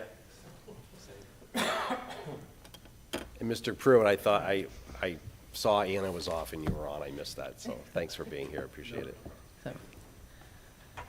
So we're here tonight to initiate some conversations between staff and members of the council on potential capital improvement projects for the upcoming budget or for potential inclusion in a 5-year plan. The 3 departments that typically have capital improvement projects are Public Works, PD, and Park and Rec. And most of the time, our needs are very, very different, but there are some instances where we do have some, similar projects. So this year, for the first time, the 3 department heads actually all got together and sat down and tried to figure out where we could take advantage of those kind of economies of scale and look at our needs and also look at the timings of projects to see, who was asking for what when, to see if we could maybe find ways to save the town, time, money, things along those lines. So tonight, we've got the 3 different department heads who are all going to present about, actually, we're going to give you an update on our current capital projects and present a little bit about some of the projects, not every single project that we're proposing for the capital improvement budget, but for some of them, and also to get some feedback and input for maybe projects that you would like to see included. So I believe the first person up is Park and Rec. Thank you, Mr. Mayor. Council folks, thank you. I'm Dylan Pruitt. I'm the Parks Facilities Manager, again, filling in for Laura as she's ill tonight. So, quick update on current parks projects. This is a little out of date. The volleyball court at Quail Creek is actually fully completed as of now and open to the public. Same thing goes for the shade structures at North Santa Cruz and at Animax. They're all fully installed and operational. So, the sewer project at Animax, I think we're around about what the slide says, about 50% done. Plans have been submitted for review, and we're trying to nail down a start date for that. So, and then as far as Parks furniture, we did receive the shipment for that. Some of the benches on the tables were incorrectly welded, so we had to get another shipment coming in. So as soon as those arrive, I believe the date's supposed to be the end of the month, the 30th. So as soon as that comes in, we'll be able to start moving on getting the furniture installed. Yeah, for the slats. So. No, I was going to say, they haven't been delivered in February. No. They were delivered, Oh. but they were incorrectly welded. So when we went to go install them, they wouldn't fit correctly. So we had to go back out to the company, get another series reordered. They do not have slats. No. Thank you. No, they do not have slats. They all are welded mesh. So. All right. Yep. In the same evening. And briefly to speak about the dog park issue, we are actually reaching out to Rancho and Quail Creek HOAs to see if we can get access to their dog parks while we have the dog park shut down. So we are kind of trying to solve some of those problems as well. But I think that's all I have for this. Yeah. Thank you. I'll be back in a minute. So the Public Works projects, as you're all aware, the Quail Crossing Extension Project, they started in November, and they have a number of the piers poured for the bridge. There's been all sorts of clearing activity, and we're actually using some of that extra dirt over at the municipal park to help level out some of those areas so that we have more usable space. So we're taking advantage of having that extra dirt and some cost savings to us for not having to transport the dirt off-site. So that's Have you had been any great. supply chain issues yet on getting materials and things? No. No?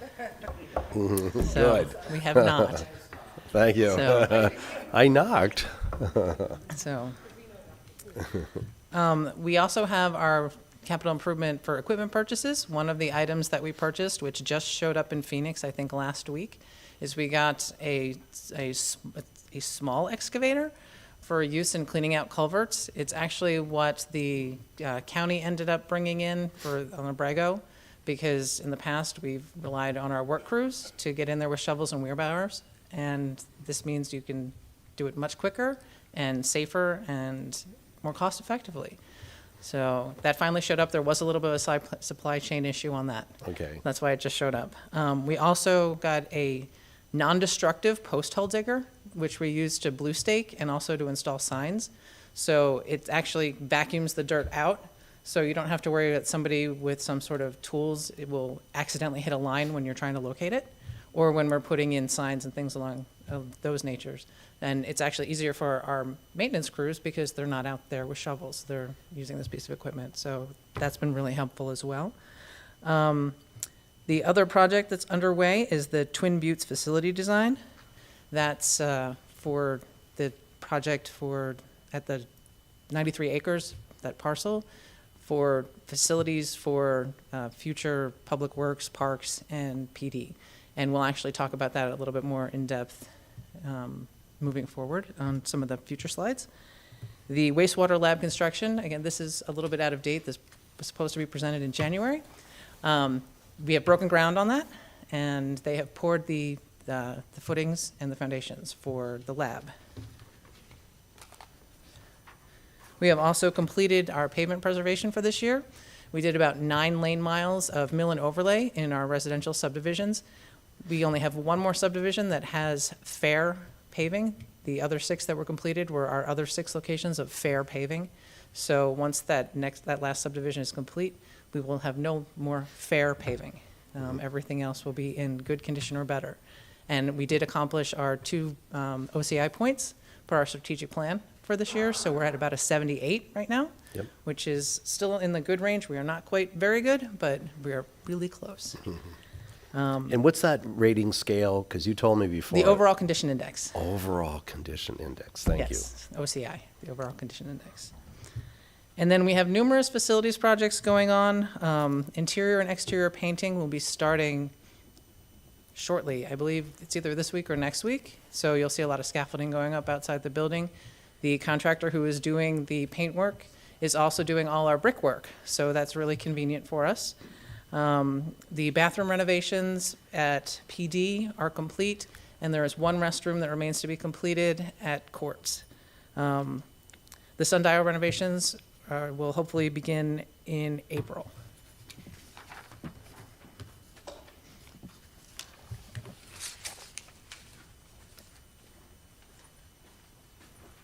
See if I can read off the one up top here. So the police department has utilized some monies from different locations associated with property and evidence. Up top there on the, let's see, it is going to be the same one. The up top on the left-hand side, you'll see a carport cover that will be housing found bicycles and carts and things of that nature. Certain types of property that can be stored outside. This should or may wind up with a fence that wraps up around it.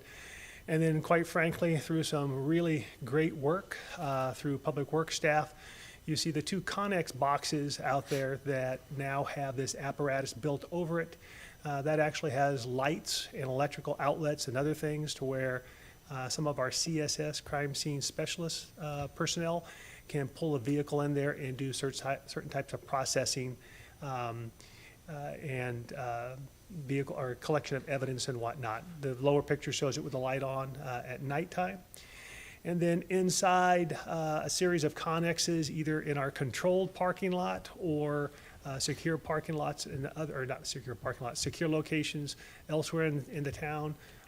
We now have the ability to store additional lower end, either found property, safekeeping items, or lower end evidence in secure Connex boxes now. Some of that, or all of them, are alarmed. They have electricity, they're air conditioned, they have cameras, etc. So that has been very beneficial to us. I think that takes us back to Parks. As they're switching, I just want to say, Chief, I love the creative, innovative way of doing that, the storage boxes with the shade over it, and just, I love the creative, innovative way that the police department's doing to move forward. I may have committed a crime. I stole the idea from Public Works when they created Well, then something Public similar. Works, nice job. Really good work. And actually, just as kudos to the streets crews, the way that they build those is we have a recycle dumpster for metal that people, like when we take down old signs, things along those lines, that they get money for when we take the recycle. Then they buy the metal that you saw for the shade structures. And we have master weld, we have, I think, two master welders over on the streets. And so they built those structures basically using found money. Wow. That's a good story. Very neat. So this, I believe, brings us to the first of the actual CIP proposals for your consideration. In Parks and Recs, we're looking at sort of doing a rolling CIP in the upcoming years to try to work on getting some of our playgrounds replaced and making them more inclusive, fixing some of the surfacing issues so we can get away from wood chips, get into poured-in-place rubber, really make them more inclusive for all age groups, all ability levels, and so on and so forth. So we're going to be hopefully looking at getting some new playgrounds and stuff moving forward with your approval. Next up, I know this has kind of been on the wish list for a while, but we're hoping to move forward with design and engineering this year for the splash pad at Animax. I know a lot of people, a lot of moms really want a splash pad. So this is kind of to go along with that sewer extension project, right? So we are extending the sewer line at Animax so that we are capable of being able to put in a splash pad in the first place. And then at the same time, we'll be installing a restroom over there as well. Now, you may not know the answer to this question, but is this coming from county funding? Because I thought there was approved county funding for a splash pad at each of the incorporated towns. No, you're not aware of that? That's what I thought I heard a while back, but it never comes back? Okay, I'll look into that. Before I roll on, any more questions about the playgrounds or splash pad? So where in the park would the splash pad be? At Animax? It would be, yeah. It would be located kind of where the old maintenance facility was located, kind of right by the playground there. West side. Yep. Another one that we're working, hoping for is we did receive some help from the National Parks Service Rivers, Trails, and Conservation Assistance Program to construct a trailhead and restroom at the Twin Buttes property and begin trail construction. So Nice. we are hoping to get some funding for you so that we can actually move forward with that this year and start launching that next park fully. Great. And then finally, we have the shade replacement program, which, as you know, we do pretty much every year. Replace shades that need replacement so we can keep everyone nice and cool in the heat. How long does one usually last? Is it more? It depends on the material. Oh. So some of the metal structures last a little longer than the cloths. The winds kind of tear them to pieces. The cloth? Yeah, a little. I mean, they're durable, but it just kind of depends on how bad the winds are. And so, but typically, you get around 5 years unless something catastrophic happens out of it. So, any other questions? Yeah, Okay. Deb. Is there any plans on doing we talked about this, Chief, shooting range? We have had talks about it, but we don't have any current. Because there was Serious another plan. thing that was brought up when we had the kids here. What was his name, Tim? He wanted an archery. I spoke to that young You man as talked well. to him? Mhm. Isn't he Yeah. cute? He was an awesome kid, yeah, He for is sure. awesome. Yeah. But he really He was wants super an into it. archery, so I thought with that and a shooting range, that would go real nice together. For sure. I think there is conversations going on That was my understanding, site too. planning, the possibility of that, and potentially some partnerships Yeah. to move that forward. That was kind of my understanding too. Perfect. Yeah. Chief, are you about the same on that? Mr. Mayor? Yes. How would you rate 1 to 10 on the community's responsiveness to all of the equipment in terms of its care and upkeep, As far as- vandalism, et cetera? I would say pretty well, most likely. 1 to 10. I'd say probably a 6 or a 7. I think moving forward, we're going to do a lot better job of maintaining all of the equipment up to where we need replacing equipment is where it needs to start. Obviously, some of you may have seen the Facebook post regarding the vandalism. Bathrooms. Yeah, we've had a rash of vandalism lately, and so we've been kind of struggling to keep up with that, especially with shipment issues and other stuff as well. But yeah, I think maybe not so well in the past, but I think moving forward, I think the community will see what we're I think we're actually looking at installing cameras We too, are. on the bathrooms Yes, we to are. help Yeah. try to alleviate some of that. And then when we catch them, we can use them as target practice. There you go. Yes, there you go. Mr. Do not print that. Do not forget. Mr. Mayor, I wanted to point out regarding the shade structures, I was familiar with a grant. The American Academy of Dermatology gives up to $8,000 to public schools and nonprofits and government for permanent shade structures like that.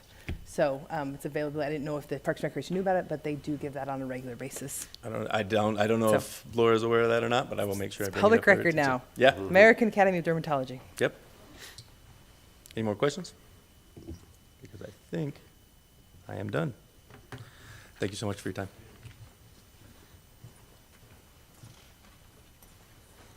Thank you. And I'm going to think I can do this without putting on my glasses. So obviously, police vehicles are officers' offices. It's a little difficult to say, but it's what they spend a lot of time in. So these are important purchases for us. As you get more positions, they sometimes come with new vehicles.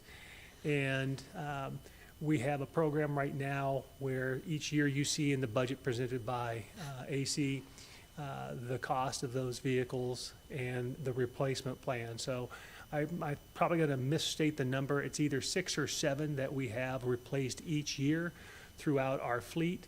That number may adjust depending on the number of positions we have or any new positions, things of that nature. But that allows us to rotate vehicles out under our current lease program, still get a decent return on the leased vehicle when we, I guess, technically sell it back. That's probably the wrong terminology as well. But when we end the lease, the vehicle with fewer miles on it has a higher value for the company that actually owns it. And so it presents us an opportunity to maintain quality vehicles, maintain the equipment inside there, because I think everybody is aware it's not the price of the police vehicle, it's then the build out, which is in the tens of thousands of dollars, the emergency lighting, the cages, the types of seating, things of that nature, the computers that go up front that everybody sees, and the computers in the trunks, and the GPS systems, et cetera. So they are an expense, but that's where some of this, obviously, CIP has been going. So, and I believe we are on target now, and you see some of the different vehicles. We've been experimenting with some different decaling here, so. Chief, is there going to be, I know you've gone from the black and white, and I've seen more of the gray. Are you going in one direction or the other, or? We had planned on going towards the gray and white. Unfortunately, Ford, Chevy, Dodge, et cetera, changed their colors of gray to where nothing would really match. They would look really different. So we'll be sticking with a black and white. Black and white. The reason for the gray is it showed dirt less, to a lesser degree. The dings and dents and scratches that come with the vehicle, it showed it to a lesser degree. They really show up on black cars. But we were unable to facilitate that. We have a Mr. Car Wash coming really soon. I know. So I would expect all of our police vehicles to look shiny. There you go. Unless there's other questions. You see here some of the inside work. Those are the MDCs, the radios that quite frankly cost quite a bit of money. However, the MDCs, the mobile data computers, are the lifeline of that vehicle. It does everything from mapping to pulling up information on criminal databases throughout the nation, almost at your fingertips in real time. Every once in a while there's delay, but that's just the mechanism we have to go through at times. But I believe that's the last one here.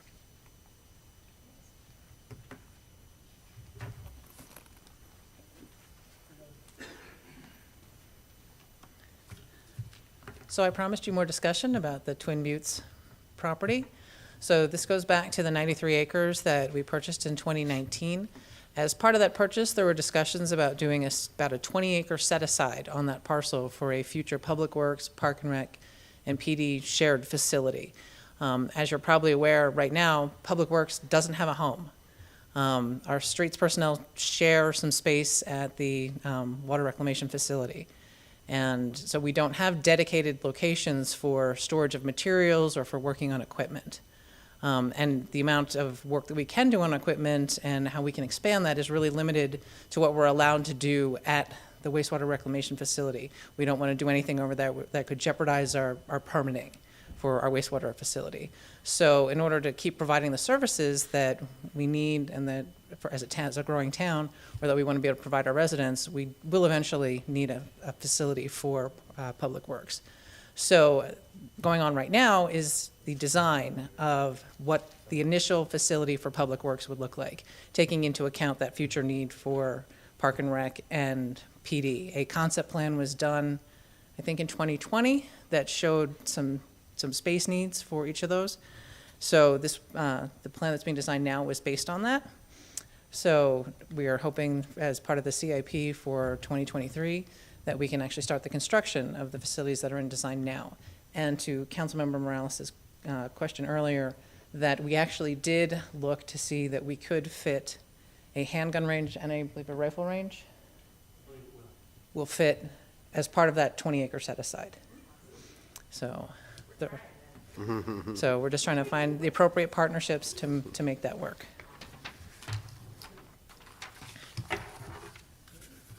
Another one of the capital improvement projects is the wastewater reclamation facility re-rating upgrades.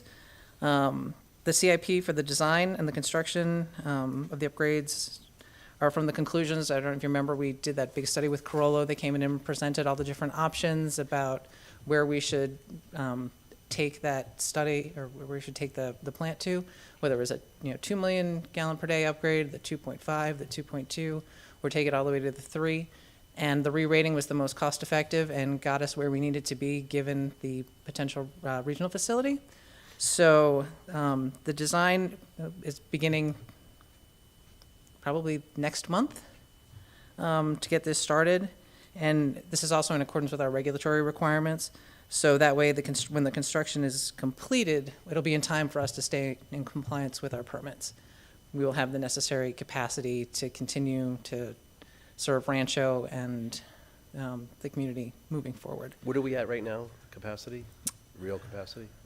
So we have a 1.5 MGD plant, and we operate around somewhere like 0.8, 1 MGD, depends on if it's So Super this Bowl will Sunday. really take us far ahead to be ahead of the game. Correct. Right. This should get us through to when the regional facility is constructed. We should never have to expand the treatment plant again. Nice.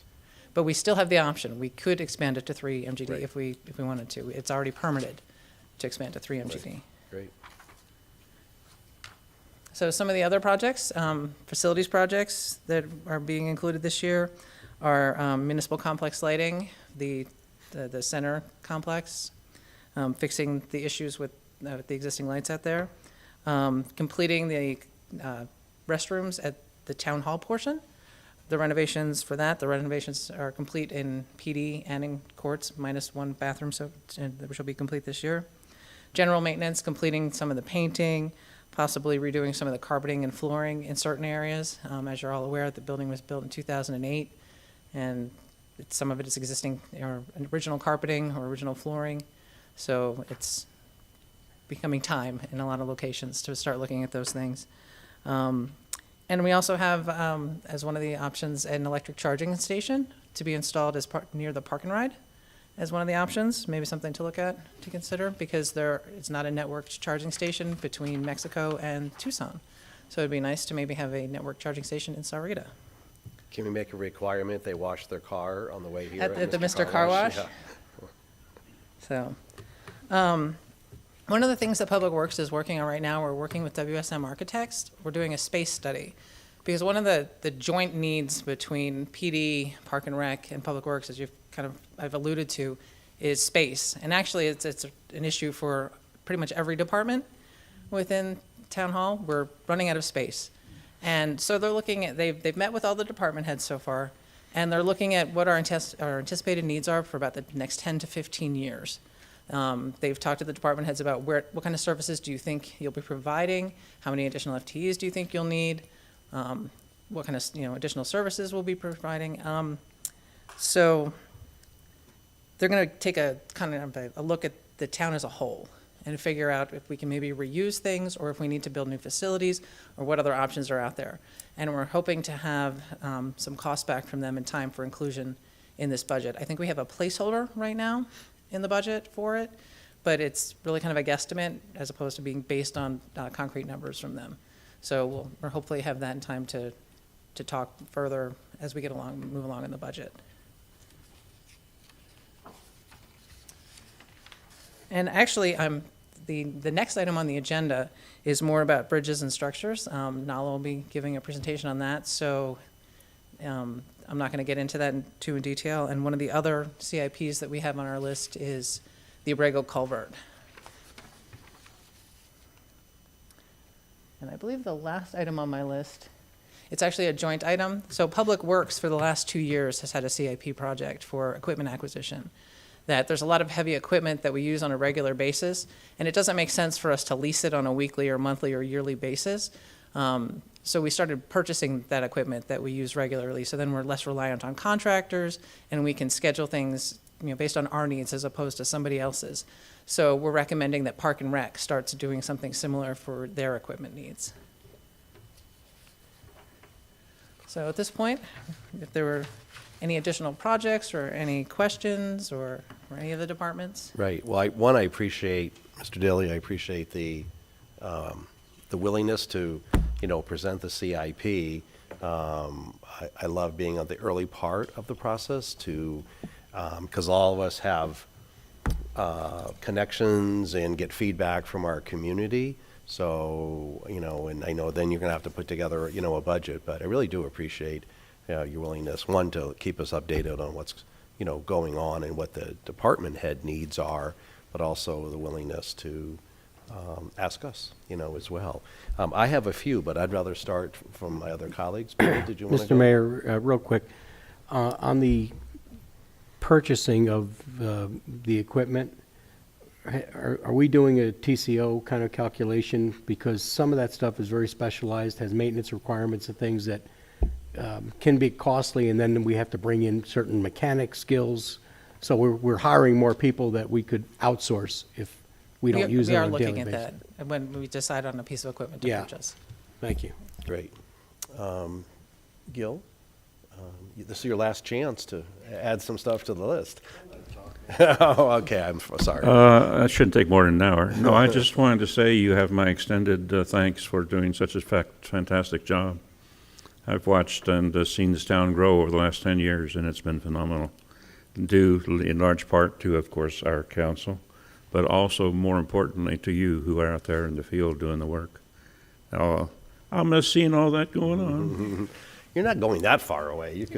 You'd be surprised. Did you have any projects you wanted to? I wasn't going to ask any projects. I just wanted to say that I'm grateful for it. For many years on the council, the Parks and Recreation has been on a diet on their projects. They haven't been. There was so much need in the roads and our police and stuff that I'm glad to see that they have a place at the table now. It seems like it's coming up. So I'm appreciative of that.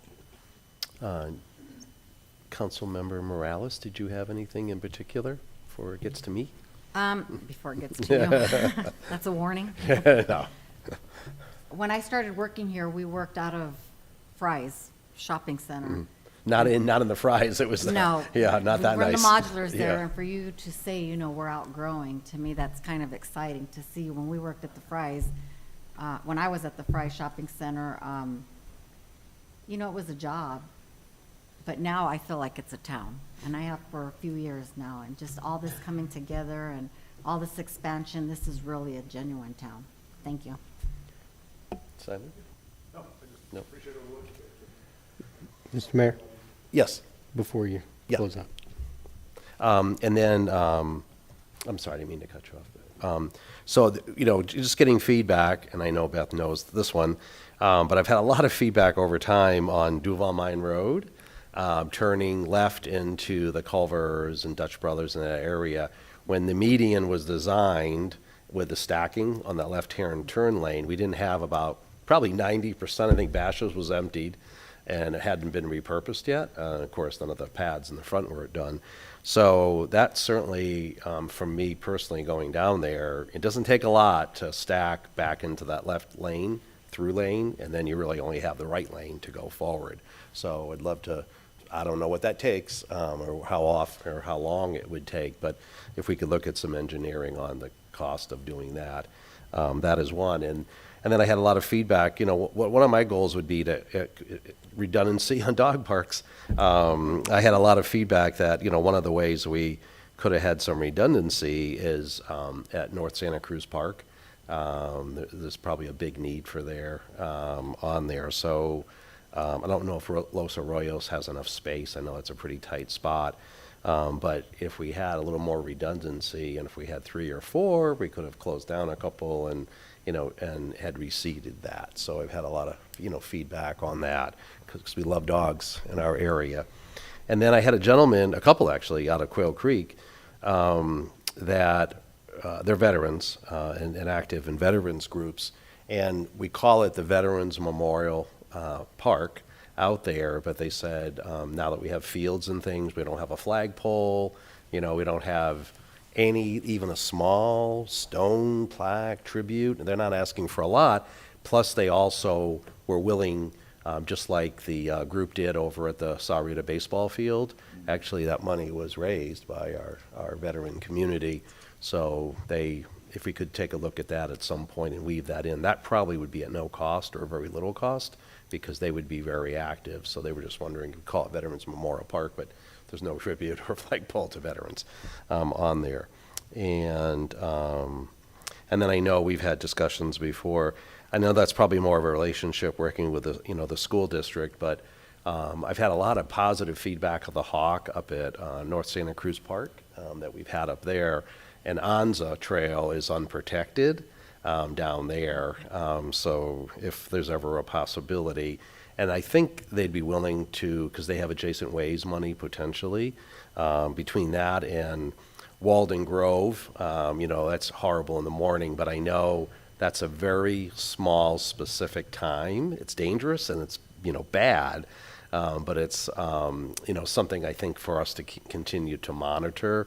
I know there's probably things we could do about staggering start times, but that's stacking there.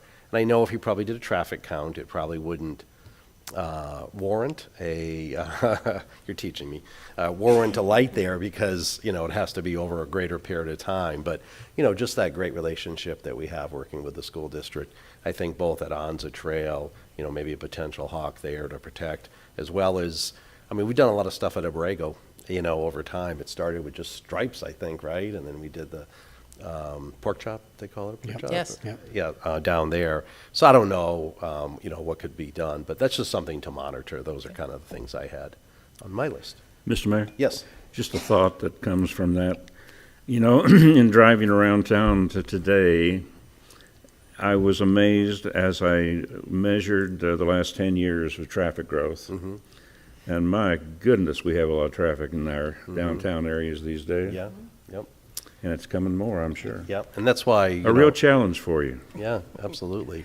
And one more thing for Parks and Rec, keep an eye on the pickleball requirements. Don't wait for them to need them before they want them. Right. Mr. Mayor, I had one more thing Yes. that spurred a thought when you were talking about the Veterans Park.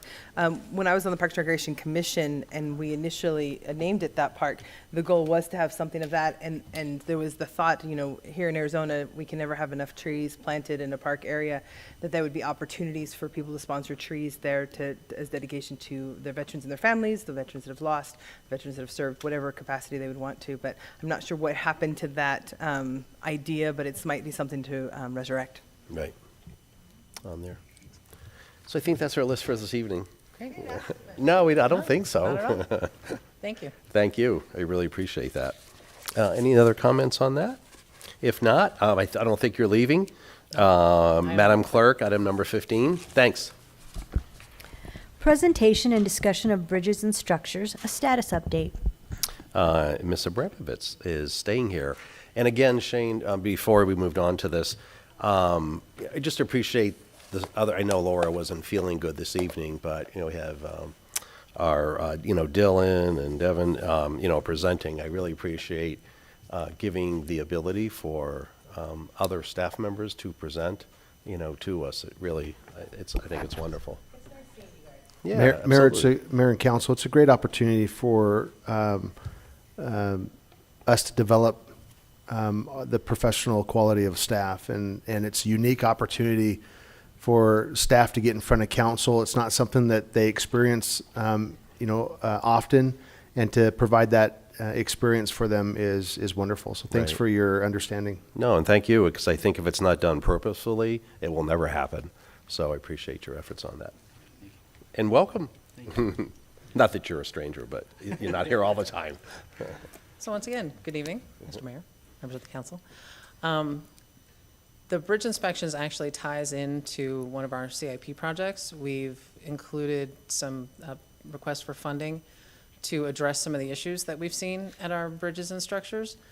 Nalo Nalavale from Public Works will actually be doing the majority of the presentation for you tonight. He is the project manager of this project. But I'm just going to give you the brief background on kind of how we came into this project. So back in 2008, we entered into an IGA with ADOT, and they do inspections on 37 bridges and structures for us every other year. And every other year, we get those inspection reports, and we take a look at them and put them in a file. And nothing really happens with them.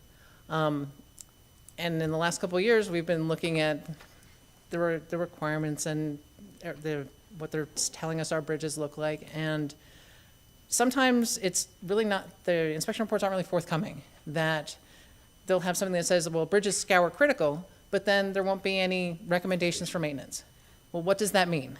And so we ended up hiring a consultant to take a look at the reports that we were getting and make actual recommendations for us. And that meant they actually went out in the field and took a look at things to determine what does scour critical really mean and what is the appropriate maintenance that we should be taking. Should we be worried? Should we not be worried? So that's where this kind of all started. So I'm going to pass this off to Nalo, who's going to tell you more about what we found and the process and everything else. Great, thanks. Welcome. Mr. Mayor, members of the council. All right, so like Beth was saying, my name is Nalo Valley. I'm the civil engineer with Public Works. I'm the project manager for this one right here. So in July of 2021, the town contracted SOMAS, like Beth was saying, to review the bridge inspections that we received from ADOT. And the purpose for that was for them to come in and characterize and prioritize the maintenance or the repair work needed for the bridges. It should be noted that the majority or most of our bridges are generally in good conditions. The sufficiency rating for the bridges vary from a low of 72 all the way up to 100, and that's out of 100. Out of the 37 inventoried bridges, about 50% have a sufficiency rating of 90 or more,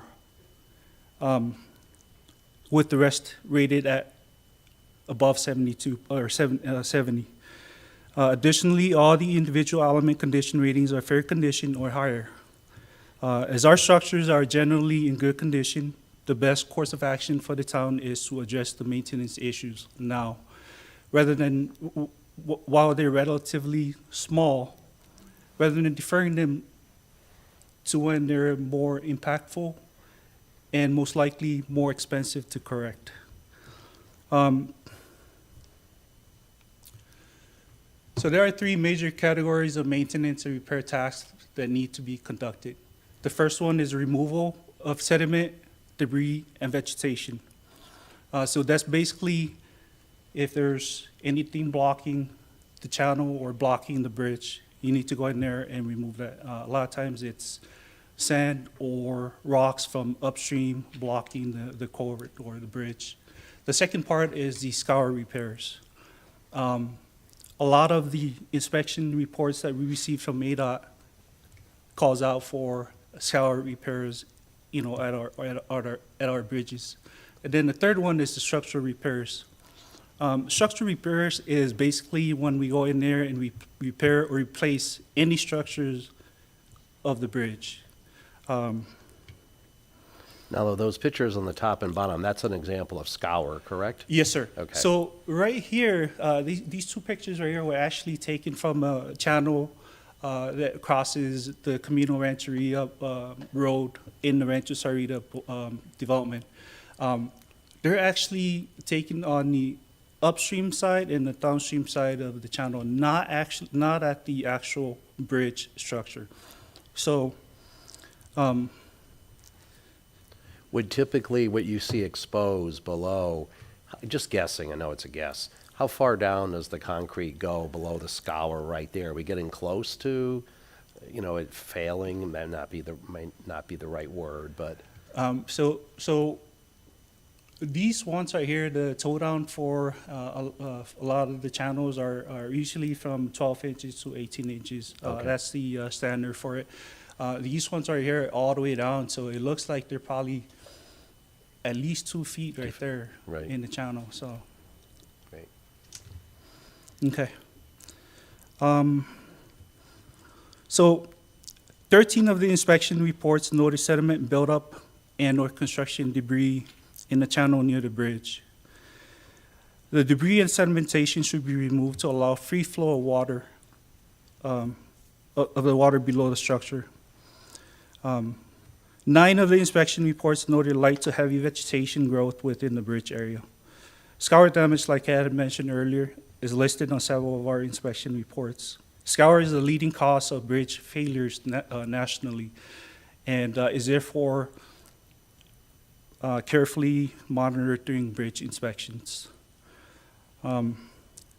So we had contracted SOMAS to come out here and do the study.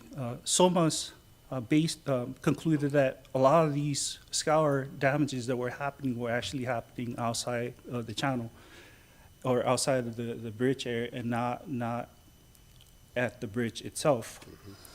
And this is one of the reasons why Public Works wanted a second opinion on inspection reports, because like Beth was saying, we would get the inspection reports, but nobody would look at them. We don't have a structural engineer on staff, and that's the reason why. We're basically civil engineers, and we focus mainly on the transportation side and the water and the wastewater side of it, so.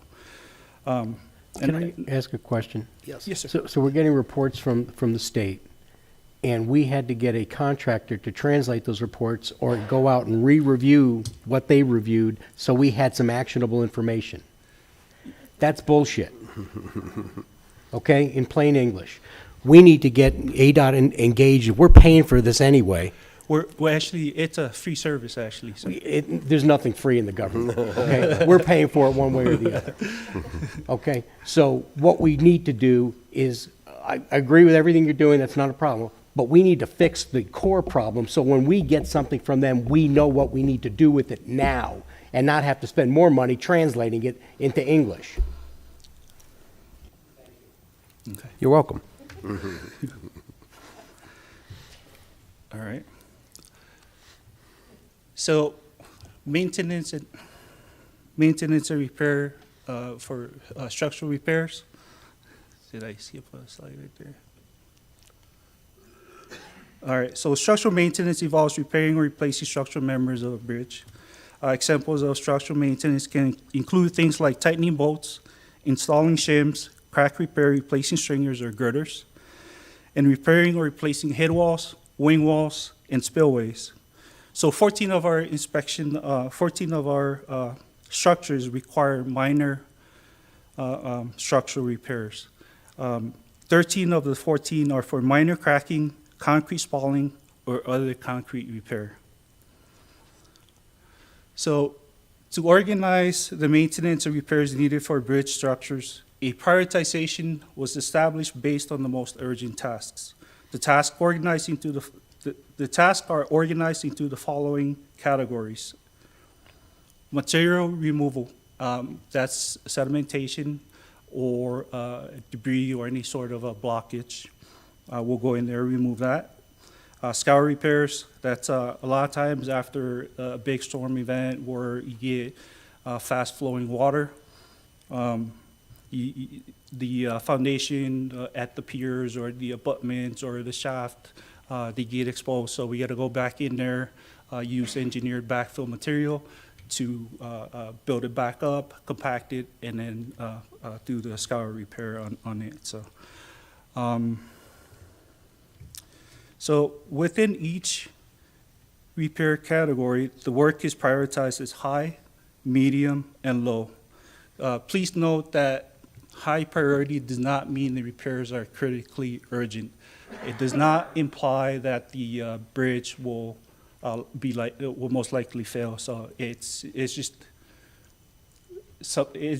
calls out for something that we need to go in there and repair.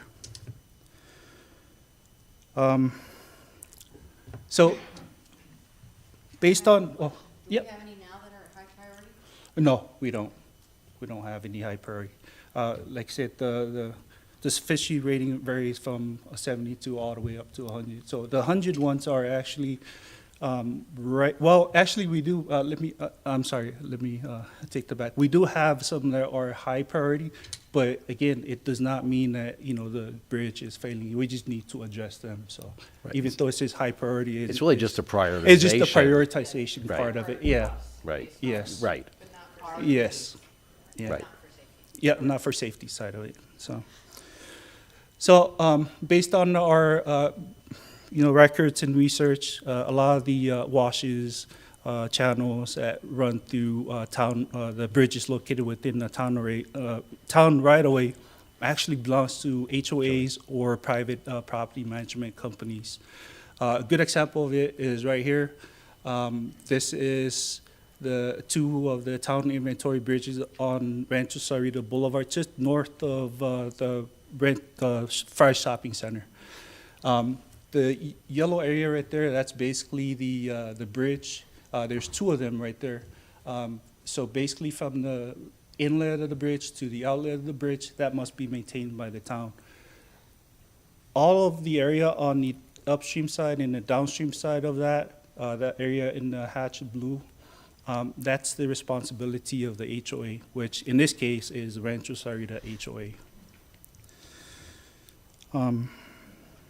Quick question on that. Yes, sir. How do you hold the HOAs accountable? Okay, so that's if they don't maintain that's that, actually it obviously causes damage to the town. That's actually a good question, and that's the next part of the presentation coming up right here. So we've actually reached out to our, in 2021, we actually started reaching out to the HOAs, our local HOAs, to remind them about their responsibility with the washes and the retention areas and all the drainage structures or facilities within the development. So right here, so we've actually created a comprehensive map of town-maintained washes, HOA washes, and common areas. And that will be available on the Public Works website. So we just completed that today. However, we're working with the technology IT department to be able to put that on the town website. So that should be available pretty soon. The materials that were included with the documents that were sent out to the HOAs include a courtesy reminder letter, and that's the middle letter right there on the slide. A map of the area the HOA is responsible for, that's the one all the way on the right side. And then on the left side is the drainage maintenance guidelines. That's basically a brochure on how to maintain the washes and the channels within your community. That was a document that we've taken from Pima County, and we modified that to fit our community. So that was also included in the package that was sent out to the HOAs or the private property management companies. The last thing that's not on there that was also included in the documents that was sent out to the HOAs is the floodplain use permit application. And that floodplain use permit application is required for any excavation or grading in the wash or in the channel. So, so far, we've had very positive feedback from the HOAs. They're very happy with what we're doing right now, reaching out to them. You know, a lot of them have programs already in place to go out there and do the tree trimmings, weed removals. I believe to date we've had one HOA take out a floodplain use permit for grading in the wash and in the retention area. So overall, it's a very positive program, a very positive outreach program that we've put in place. Knowing how fast the federal government is, how soon do those permits get returned on? You know, because obviously they've identified a need to get in there. Do you know approximately how long the turnaround time is at? Yeah, so it's a very good question. So we're our own floodplain administrator, meaning that we issue the local floodplain use permit. It used to be Pima County, you have to go through Pima County, but we are our own local floodplain administrator. The only special flood hazard areas that we have per the FEMA firm maps is right next to the Santa Cruz River. So a lot of the local washes that we have to go off of either the Pima County GIS maps, or we have to go off of the the final plats that we recorded showing the flood line limits and the erosion hazard setback limits. So that's kind of what we're going off, and that's all per town code. Great. So- So knowing we're in control of it, it's probably like 24 hours, right? Return those Yes, around? sir. Yep, it's a pretty, usually it's a same day return on those. I was kidding, but Yep. thank you. That's a good answer. We're fast. Yeah, pretty fast. All right, so that's that right there. And so to summarize everything, in 2019, ADOT inspected 37 structures around town classified as bridges under the National Bridge Inspection Standards. The town contracted SOMAS in early 2021 for a prioritization of the recommended ADOT repairs called out in the inspection reports. At the time of the SOMAS inspections, a few of the ADOT maintenance recommendations were already taken care of, either by the town staff or the HOAs. Out of the 37 bridges inspected, SOMAS made maintenance recommendations for 17 bridges under the 3 categories: structural repairs, materials removal, and scour repair. The maintenance recommendations were given a priority number, with 1 as a high priority, 2 as medium, and 3 as low priority. So there's some data right there.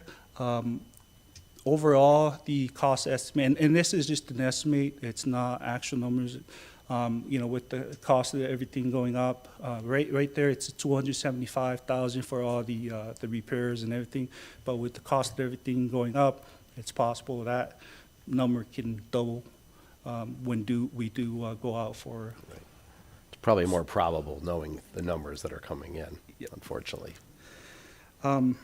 So why all the information? Well, as part of the fiscal year 2023 capital improvement budgeting, Public Works will be including a project to correct existing issues while they are still small and relatively inexpensive. And with that, any Great. other questions? It was very, very thorough and very good. I appreciate it very much. Thank you. Especially to know, I know we've had this previously with road maintenance, and I really think it's very important for our residents to know that not only we're in good shape, but also we're on top of it as we continue to move forward, and you know, whether it's roads and, you know, inching that up, or our bridges and structures and things. I think it's just as important as well. Thank you. Anybody having questions, additional questions? No? I don't have questions. I just want to say that I was at a conference, and from your previous city that you were from, could not speak enough highly of you. Like, they they loved you, and they said we were very lucky to have you, and I agree. Thank you for your presentation tonight. Thank you. Thanks. Thank you. Madam Clerk, item number 16. Recognition of departing elected official and discussion and possible action regarding the appointment process to fill the town council member vacancy. Thank you. And before we get to the thank yous, we wanted to have a discussion on how the council would like to fill the upcoming vacancy. I know you're not going to touch on this. You're touching, yeah. Just want to make sure I'm not talking out of turn. And part of this is, and Mr. Dilly and I have had, conversations, over the last couple of weeks. And it's, I think, a good time not only to bring this up, because we've pretty much, we don't do this very often, but almost every time we do it differently. And I think this is a good opportunity. I was reflecting on Councilmember Bracco when we had the emergency orders, and we finally, we tackled that. We didn't need to tackle that when it wasn't critical. And you've heard a lot of comments tonight about the town's matured and the town has grown. So one of the thoughts is whether it be rules of, procedure on how we operate. What would I do if Councilmember Bracco just decided to talk for 3 hours? I don't know what I'm supposed to do on there. Yeah, I know. Well, that's why I brought that up. That's why I said that. Or our appointment process. So, again, Mr. Dilly and I have had some conversations, and I know, would you like to say a couple words, Mr. Dilly, on kind of a couple of the ways that potentially we could do it, and then we can lead to a discussion on how we might conduct this one, and then maybe give staff some direction on, to bring us along on some of these procedures and appointment process, because I think, that, in the future, me personally, that if this happens, we just have something in the books already on how we do it. And we can always tweak those types of things, but, I think to have some consistency maybe is a good thing to have staff work on for us on a couple of these other areas as well. Sure, Mayor, thank you, and thanks for those opening remarks. It really sets the stage well. One of the things that I clearly heard from the council during the recruitment process was, how do we situate ourselves for the future? How do we position ourselves to be successful in tomorrow? We're doing a pretty good job today about being successful, and it's not that we're perfect and we don't have clearly areas and room for improvement. That's a given. But what decisions do we make today to position us well for tomorrow and being successful as we look at our projection, our growth projections, knowing that the community's demands and changes are going to occur over time? The demographic is going to change. How do we build a structure that supports all that going forward? And one of the things that you'll notice in communities that have been where we are and now are in a different place successfully is that their council with vision have established core policy guiding documents. Your budget is one of them. General plan is another that really guide us. The strategic plan is another. But councils have also enacted documents to guide themselves as council, as the community's needs change and as the dynamics that are at play here in the council chambers change. Nowhere else in the world can you go and find an environment where oftentimes 2 + 2 doesn't equal 4. And that's by design. So there's nothing wrong with that. It's really what the magic that happens in the council chambers. But with that comes the need to ensure consistency in how you address those problems or those issues that come before you. How you respect and engage each other as council members, your code of conduct, rules of procedure. You referenced a couple. How do we fill a vacancy seat? How do we do these things in a manner that's consistent, fair, open, transparent to the public? So I know you set the stage well for those types of comments. I would encourage, with the blessing of council, a direction to staff to help council begin to develop those documents. It's not going to happen overnight. We can make a real yeoman's effort over the next, several months, half a year or whatever, to really start making headway on those documents. But you'll notice if you look at these communities and see what their councils are doing, in establishing now when it's easy, when there's Right. not a critical issue that have the emotions running high, establish now your guidelines to conducting business of the council. And so as your manager, staff, we're happy to help the council in accomplishing that. And if you'd like us to, Yep. we'll do it.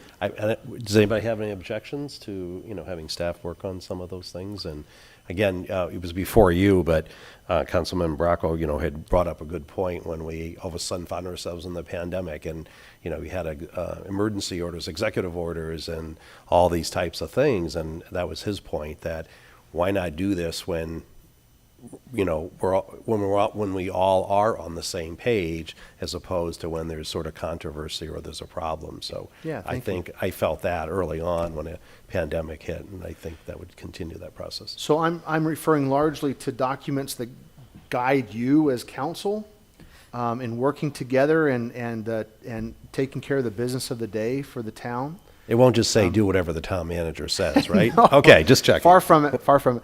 But, there is a document that I will be working with AC on and leadership, and that's a recession plan. That does also fall into that category. It's a good balance between administrative responsibility and legislative responsibility. So I'm taking the lead on that one, and we'll present it to you down the road when we have something developed. Because just sure as we're sitting here, or somebody else is sitting here, the future is going to be closer than we think, where we're going to experience another recession. It's just in the makings. It happens systematically, and so we need to be prepared for that. And what's that? Yes. So we'll be working on that as a point of our business. But the business that's in front of you tonight is the business of the need to work through a process to fill a vacancy on the council. You have two options really, and timing is everything with that. One option is to put the question in front of the voters if the timing works. If the timing doesn't work, the other option is that you have the ability as council to appoint that position. And I think, as we've talked about it, and you've had experiences in the past, the note that I took from those conversations is that we need to maybe do a little bit of tweaking. And if I can couch it correctly, we want to make sure that process is transparent, that it's open to the public eyes and ears. And I think tonight we're prepared as staff to walk you through a process that reflects that. Obviously, it's just a suggestion. It is your process as the council, and we'll take whatever direction you want. But if you're okay, turn the time over to Lisa to kind of walk us through something that her and I have worked on together. Lisa. Thank you. So, the resignation of Gil Lusk has created a vacancy on the town council. So we have an opportunity as the council to appoint a new council member. The term of the appointment, if you choose to do that, will be until the next regularly scheduled town election cycle in 2024. So as part of the process, potential candidates may submit applications to the town clerk's office. The application packet would consist of an application as well as a declaration of qualification, and that proposed application is in front of you this evening as at the dais. Some questions that we would suggest asking the applicant are, why are they interested in serving on the Sahuarita Town Council? To summarize their relevant experience, knowledge, and skills they feel qualify them for a position on the town council. To ask what their top 3 most significant issues they think face the community of Sahuarita, and as a member of the council, how would they address those issues? We would also suggest that they list any previous elected board, commission, committee, or other community or nonprofit experience, and also provide any additional information or comments that they believe will assist the town council in considering their application. The applications would be available from the town clerk's office and online, and we would advertise the vacancy and the application deadline in our local newspaper, on our website, and through our social media channels.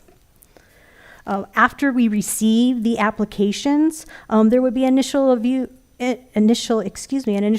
of the application that could be done by a nomination committee that the council would constitute, or the council members themselves could do that. We have developed an application ranking form just to help each council member score an applicant's application that we could also carry over and use during the actual interview process for candidates. The council would select applicants to interview at a meeting in a public session, and after that, the council would interview and make an appointment at a meeting in an open session as well. This evening, I'm just seeking direction regarding the proposed process, your ideas regarding the nomination committee, input to the application and scoring sheet, and a target date by which the vacancy should be filled, so that we can create a calendar of events and schedule meetings as needed. Miss- Before the deliberation starts, let me just provide a little context to the information we just shared. When Mayor, you and the Vice Mayor and I were talking about the agenda review and this conversation coming up, I felt like it would be prudent for me to reach out to the league and to find out if there had been some recent examples of other councils having gone through this process, and if they thought that that process was good and strong. And so they replied back to me, giving me examples from Bullhead City and from Avondale. Avondale went through an appointment process just this past January. Both of those communities, their councils elected to work through a nominating committee. But clearly, that's an additional step in the process. It's a decision point that you'll have to weigh in on, how you want these applications to come in and how you want to vet them. My recommendation, though, is, as already stated by our town clerk, Lisa, is that whatever process we engage in, that it is all happening from the dais here. That way, the public is able to come and participate in terms of listening to the discussions and hearing what you guys have to say about the candidates and why you feel like one candidate or the other probably deserves to be appointed. So happy to help any way we can as staff in that process, but looking for council tonight to give us some direction. Thank you. Thank you for that. And, when we've had some of these discussions, that the fact that, when somebody submits, these are all adults, we're adults, and having it all in the transparency public process, I think, is good. Because whether we go to e-session or not, and whether that works well or not, there's always the perception as opposed to the reality. So that would be my druthers as well, to have it all in public. Only thing I wrestle with is, one, who the nominating committee would be, because you might have to put that together, and I don't know if it's a combination of community leaders, stakeholders, or ourselves, or a combination of both. And then just the process of whittling it down, because until we do the application process, we don't know if we're going to get 5 people or 20 people. But I do agree that whatever we whittle it down to, that all of the deliberations be done in public. That's Mr. Mayor? Yes. I don't know if you're on there. Lisa, thank you. This is similar to what we've done in the past, if I'm not mistaken. I remember some of the questions and things. The only thing I would throw in there is for the nominating committee is we create a set of screening criteria that gives us the first cut. They either fall above or below a line, and then those move on to the greater evaluation. So that we could put some criteria into these applications, much like this evaluation sheet, but just do it at a higher macro level. And, you know, you check, you move on, check Right. X, you don't.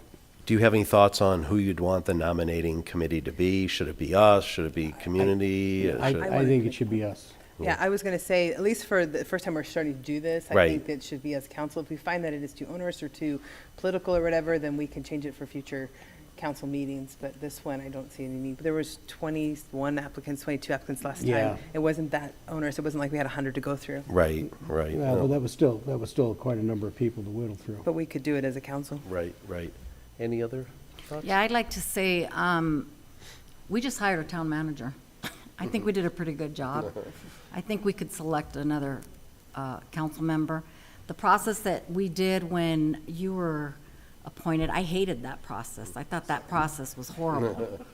I think the only person that gained my respect that day was you, Bill, believe it or not. And if you want to know why, I'll tell you later. Doesn't matter to me. But I think that we don't need a nominating committee. I think that we should be able to do it. Right. You know, and have interviews, like you said, in front of the public so that we can ask questions, get answers, and we're all hearing them at the same time. Right. Simon, did you want to weigh in at all on being part of one? And No, I just, obviously, as an appointed council member before I was reelected, I thought that when I went through that was a little extreme. I think it needs to be streamlined a little bit more. But to the point, keeping it in open is what it needs to be.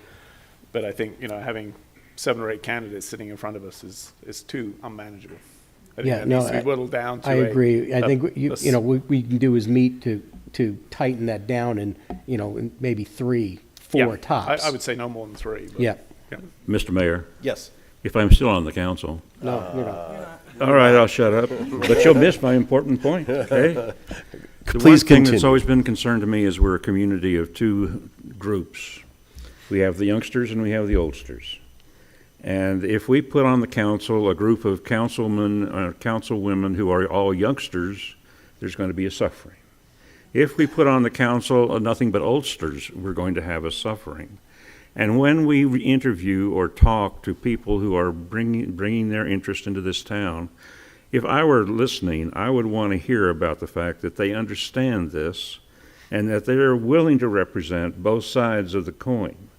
Not only understand, but be willing to deal with the fact that, we can't make every park designed for 12-year-olds. We have to have some that are designed for others and so on. It makes for a nice town. But I would certainly remind you all to keep that in mind, because in these political times, it's so easy to get lost. Yep. Thank you. Mr. Mayor, Yes. when I'm looking at this process, from the previous time that we did it, it's very similar, except for the fact that the whittling down will be done in the public. Yeah. That as a nominating committee, if we are doing it, we will be deciding who we will interview in a public arena, which Right. we did nominate in a public arena, but Well, we and did it also whittle down before. to Councilmember Bracco's point that, we all could come up with our own, sort of cut, from there. And as it happened before, we had a lot of alignment. So I think just having it in public, I think will just show a little bit more transparency, of doing that. What about the timeline? Do you want to let, Mr. Dilly, were you thinking that you would kind of, put together what you would think would be, with the town clerk's office, a timeline, or did you want us to put, sort of throw out some ideas of when the timeline would be? I don't know if you had thought that deeply into it on kind of how you've seen it in the past, a reasonable timeline on getting the package out, advertising it, enough time to get responses, a time for us to whittle it down in public, and then make the selection. Did you have any thoughts on that? Most of the communities that the league threw my way, and my experience is that it's very, very similar to a process for hiring a vacant position. They kind of follow that, so they advertise. It's typically a a 3-week advertising, and then you collect and you start your process of whittling that down.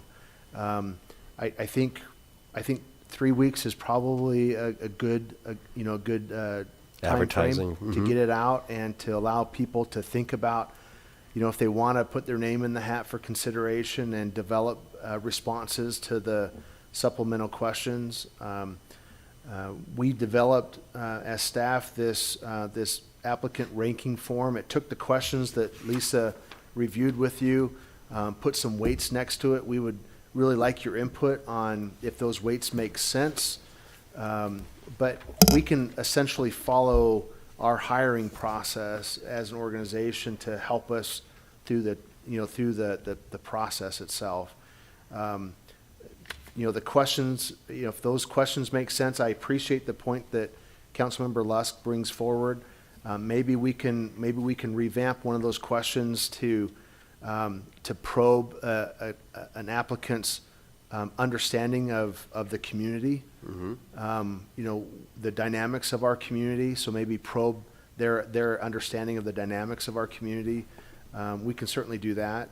But whatever it is, we would want to fashion it in such a way that it lines up with this ranking form that the council can use as you hear and read the responses of the applicants, and you can help you can apply a little science to help you with your decision making. Right.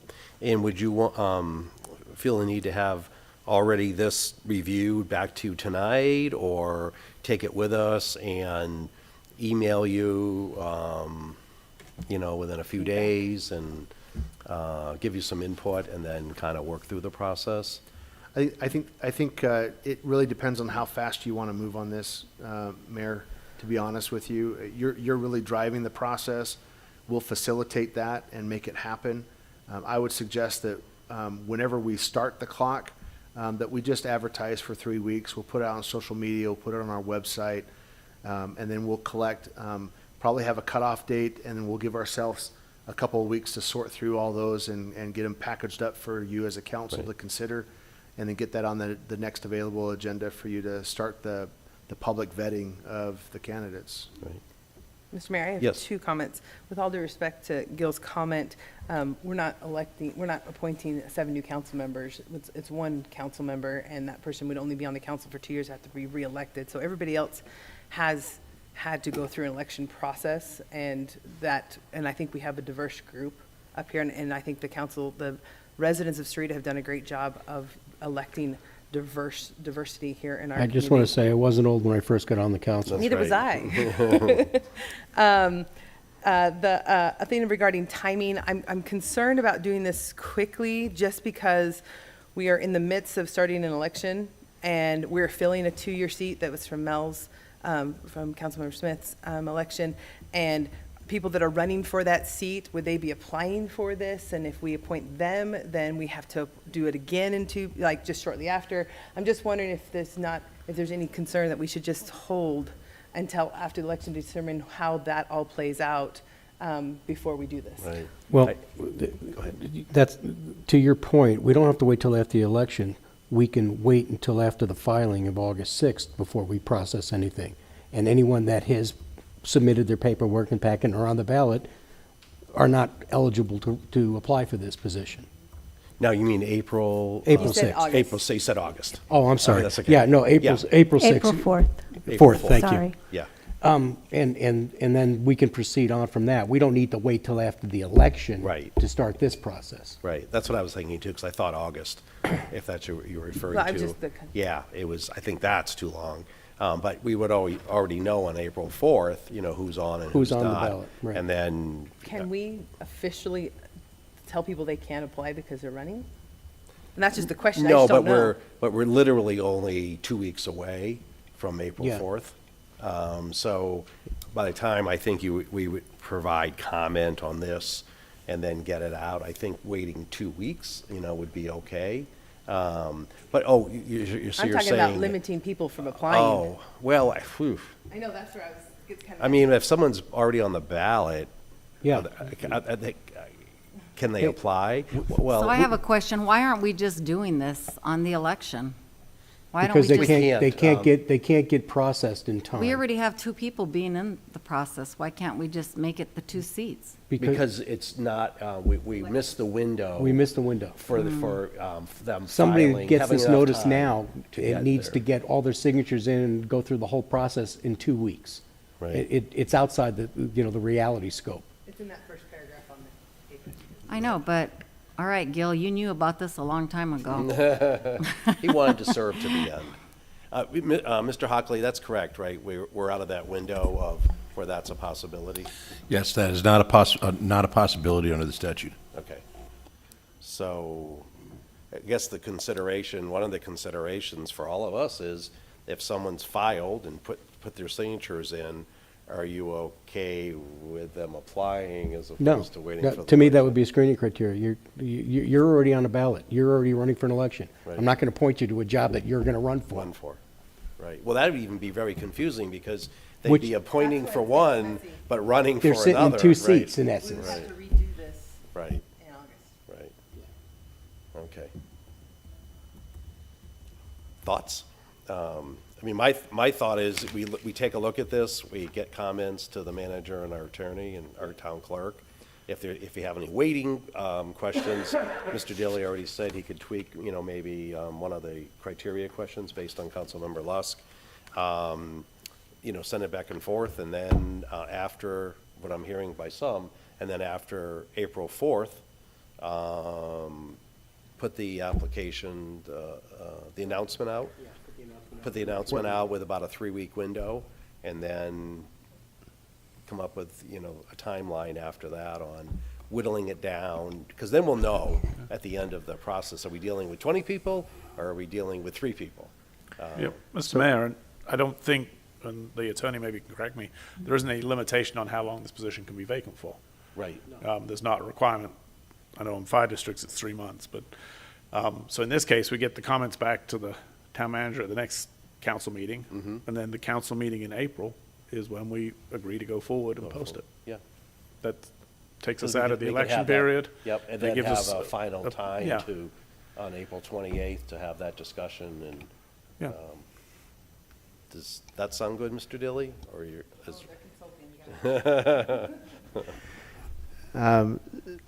So it does sound reasonable. The question I was just talking with the town attorney about was whether or not, although it's not scheduled right now, if we're going to plan on having a special meeting on April 11th, and if we do that, then would that be the council date that we would have this back in front of you for, you know, for final? If that's the case, then what I would ask this council is to kind of strap in and get your comments to me Right. before that council packet is due to you guys, Right. so that, which is early, so that means that I would have time to turn around your comments, and understanding that I could literally get 7 different comments on each question on this process. What I'm going to do is I will try to find common themes. Yep. And that's what I'll reflect back to the council. So it may not be your exact verbiage, but I'll try to take common themes and bring consensus to the group so that we can make some progress. So 2 things. I'll need your responses and suggestions on the questions, the ranking form, but also if the council is interested in identifying what some of the screening criteria might be, such as if you're running for the primary in August, that disqualifies you from this process. That would be one example of a screening criteria. I would need those comments from you as well by that date. Right. And could Lisa send out, because off the top of my head, I don't know when our agenda setting meeting is, if it was April 11th to back up. So I would just suggest, just send us an email on what the date is that you would like the comments by, the deadline date. Do we have to have it by that first meeting if we hold the special meeting, or just a regular meeting at the end of April? What's the critical need to knock this out as opposed to doing it right? It's just up to us. So, well, why don't we back up? The suggestion would be then, I think, backing up from the April 28th meeting, do it right, have enough time for comment, which would be, Do you want to be doing it in June? did it the first week of April, we can do interviews in May. Just remember that you have a 30-day advertising period, so that puts you to the end of May before you're really considering applicants, and so. And then we have our July break, so we're already in August. I'm just saying. Right. I think it ends up being in August. Well, we have 2 meetings in May, 2 meetings in June. In June? Okay, well, we could do it, well, but you know, that before the break, we would have June 27th would be the. We can push it right up to, do this process And then make that decision, June 27th, and then come back from break. And then, if we need more time, we can put some meetings together between that. Right. Right. Does that sound good? Yeah, let's do that. Does that sound good? Is that clear as mud, Mr. Dealey, for you?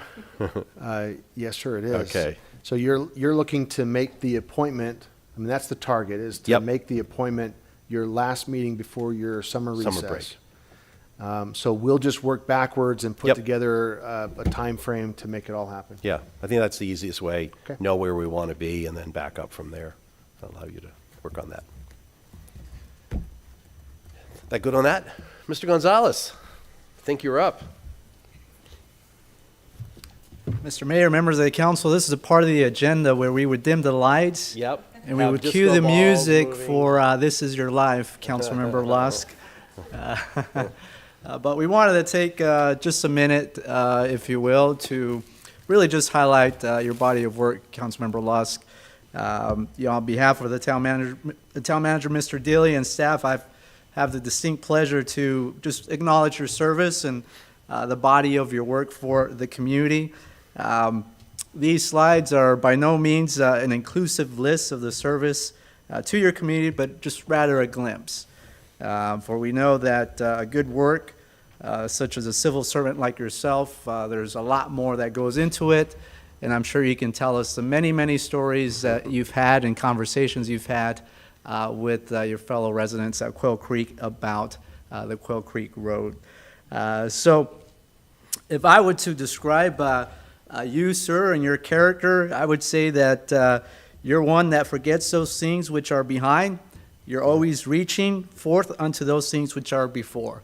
Essentially, always looking ahead to where we are going as a community. And that, sir, is the embodiment of a visionary, an individual who champions the cause, is on the side of what's best for the community and advocating for that cause.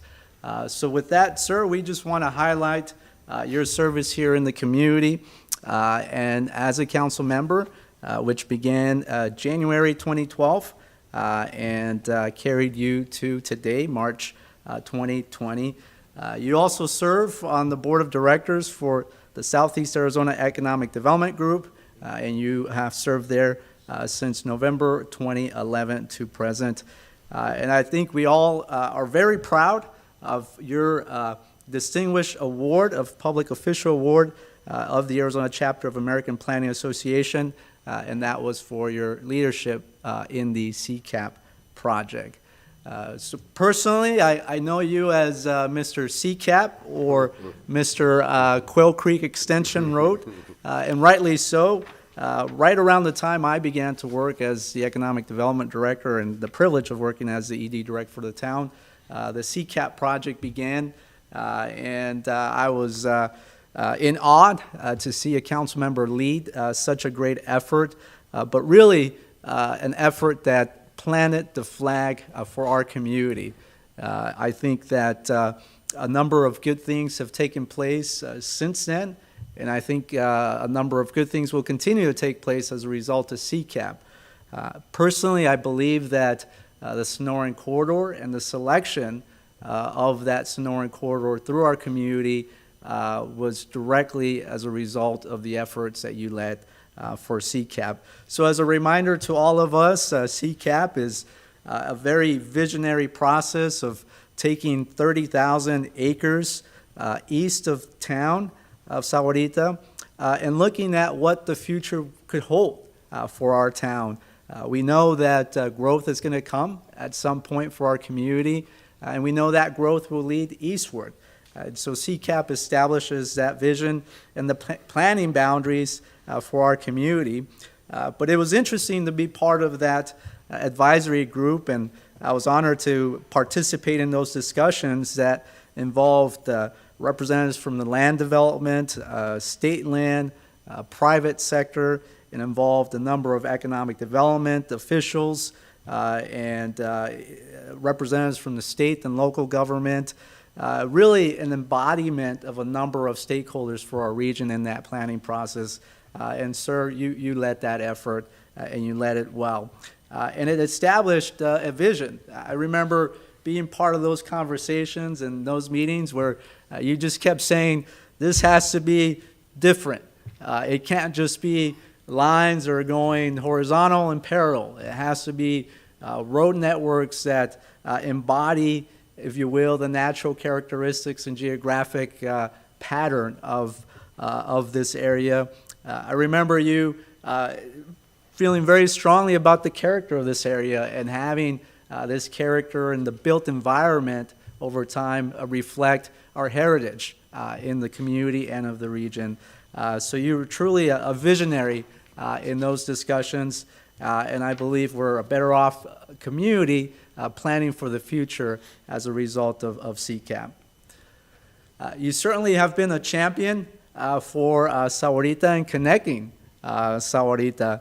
So not only are you Mr. CCAP, you are Mr. Quail Crossing Boulevard Extension, and I think that we can all coin this road as Lusk Lane in the future. If anything else, maybe a plaque there or a boulder of some sort. But as we know, this project is pivotal in connecting the town of Sahuarita, connecting South Sahuarita and our communities of Quail Creek, our communities of Mareta Highland, and certainly further south with what is the core center of the town here in what we know to be Town Hall. And so you've been a champion of this project. I think we all know that you've been very bold in your statements and your feelings about this project. And we see the results of your championing efforts as we are now seeing this project being constructed. And we look towards the project being completed at the end of 2022. And finally, personally, for me, I believe that you've been an advocate for economic development, not only in your role as a board member for the Southeast Economic Development Group, but also here in the town of Sahuarita, supporting our economic development blueprint and strategic plan.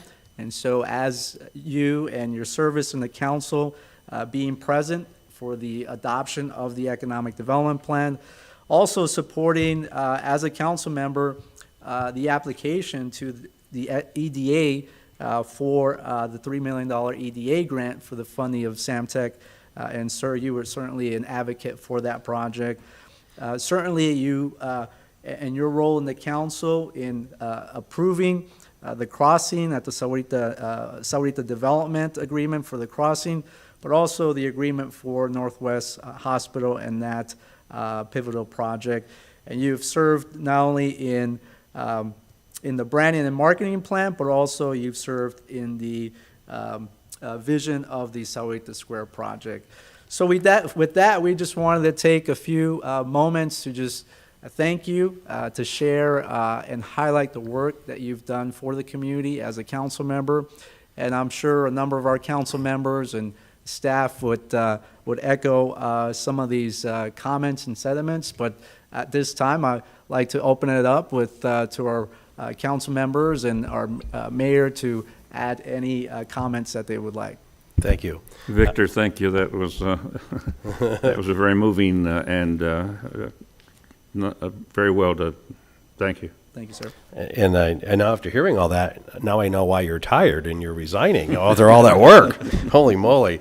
I was, and we didn't compare notes, but when well, first of all, I've always loved your sense of humor, especially when it's directed at me.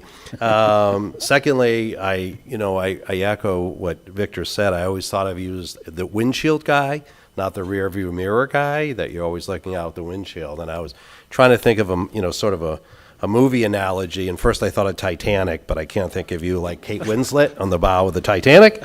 One of the other movies I love is Dead Poets Society with Robin Williams, and I thought of Carpe Diem, Seize the Day, and I know you've always taken that opportunity to do it. I know you're not moving that far away, and we may hear from you on occasion, but it's truly been a pleasure to work with you. I've always enjoyed our lunches and our conversations, and you've done so much for the town on obviously trying to keep us connected together, but also grow our economic development opportunities and our future, with CCAP, going out to the east. So I just really wanted to thank you. Mr. Mayor? Yes. Mr. Lusk, 10 years you have sat next to me at this council. It has been a pleasure, and the only time I nearly lost it in laughter was sitting next to you in your comments at one of the presentations, most recently actually, that I almost had to leave the dais because you had me laughing, and I was trying to keep it together. It has been a pleasure to serve with you. There have been times that we have disagreed, and I've been grateful for the respect that you still garnered, and I have respect for you on those disagreements. It was a pleasure to work with you. I loved your thoughtful, your different perspectives and your way of putting forth different ideas that I hadn't thought of, and I appreciate your leadership and your wisdom that you brought to this council. And I'm saying right now, he better have a front row seat at the Quail Crossing ribbon cutting. Like, that is an essential part that you be there, and in other areas. And I look forward to seeing you around town. And if there's ever a time that you think that I'm messing up, you can give me a call. I look forward to the call to the public. Yeah. That's the call I was talking about. Did you know our meetings are on the first Tuesday of every month for that? Anybody else? Yeah, no, I just echo obviously a lot of these comments, but Gil, you've been a strong advocate for Quail Creek, and obviously I'll at least try and follow behind you on some of that, but keeping the folks out there informed as what's going on with the town, I think that's critical. And as rapidly as that community is growing, I think it's a critical part of the town and the future of the town. So I commend you for that. Thank you. I just want to know, Gil, what category do you put me in, young or old?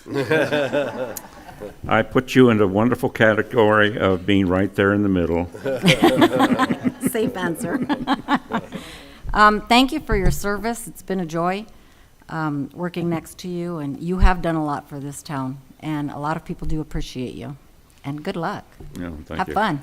And then some of us don't appreciate you. so- Right. Could we now just proceed to adjourn? Yes, usually we go down to the podium, but since your marathon running days are over, I thought I'd present you a plaque up here. So presented to Gil Lusk, council member in appreciation for your dedicated service to the town of Sahuarita and its citizens, January 2012 to March 2022. Thank you so much, Congratulations, Don. Gil. Appreciate it very much. Alex wants a picture. And the water bottle. Thank you. And having no more business, we're adjourned to the refreshments over here, so thank you. Oh, Bill. Surely you jest. I'm gonna miss you.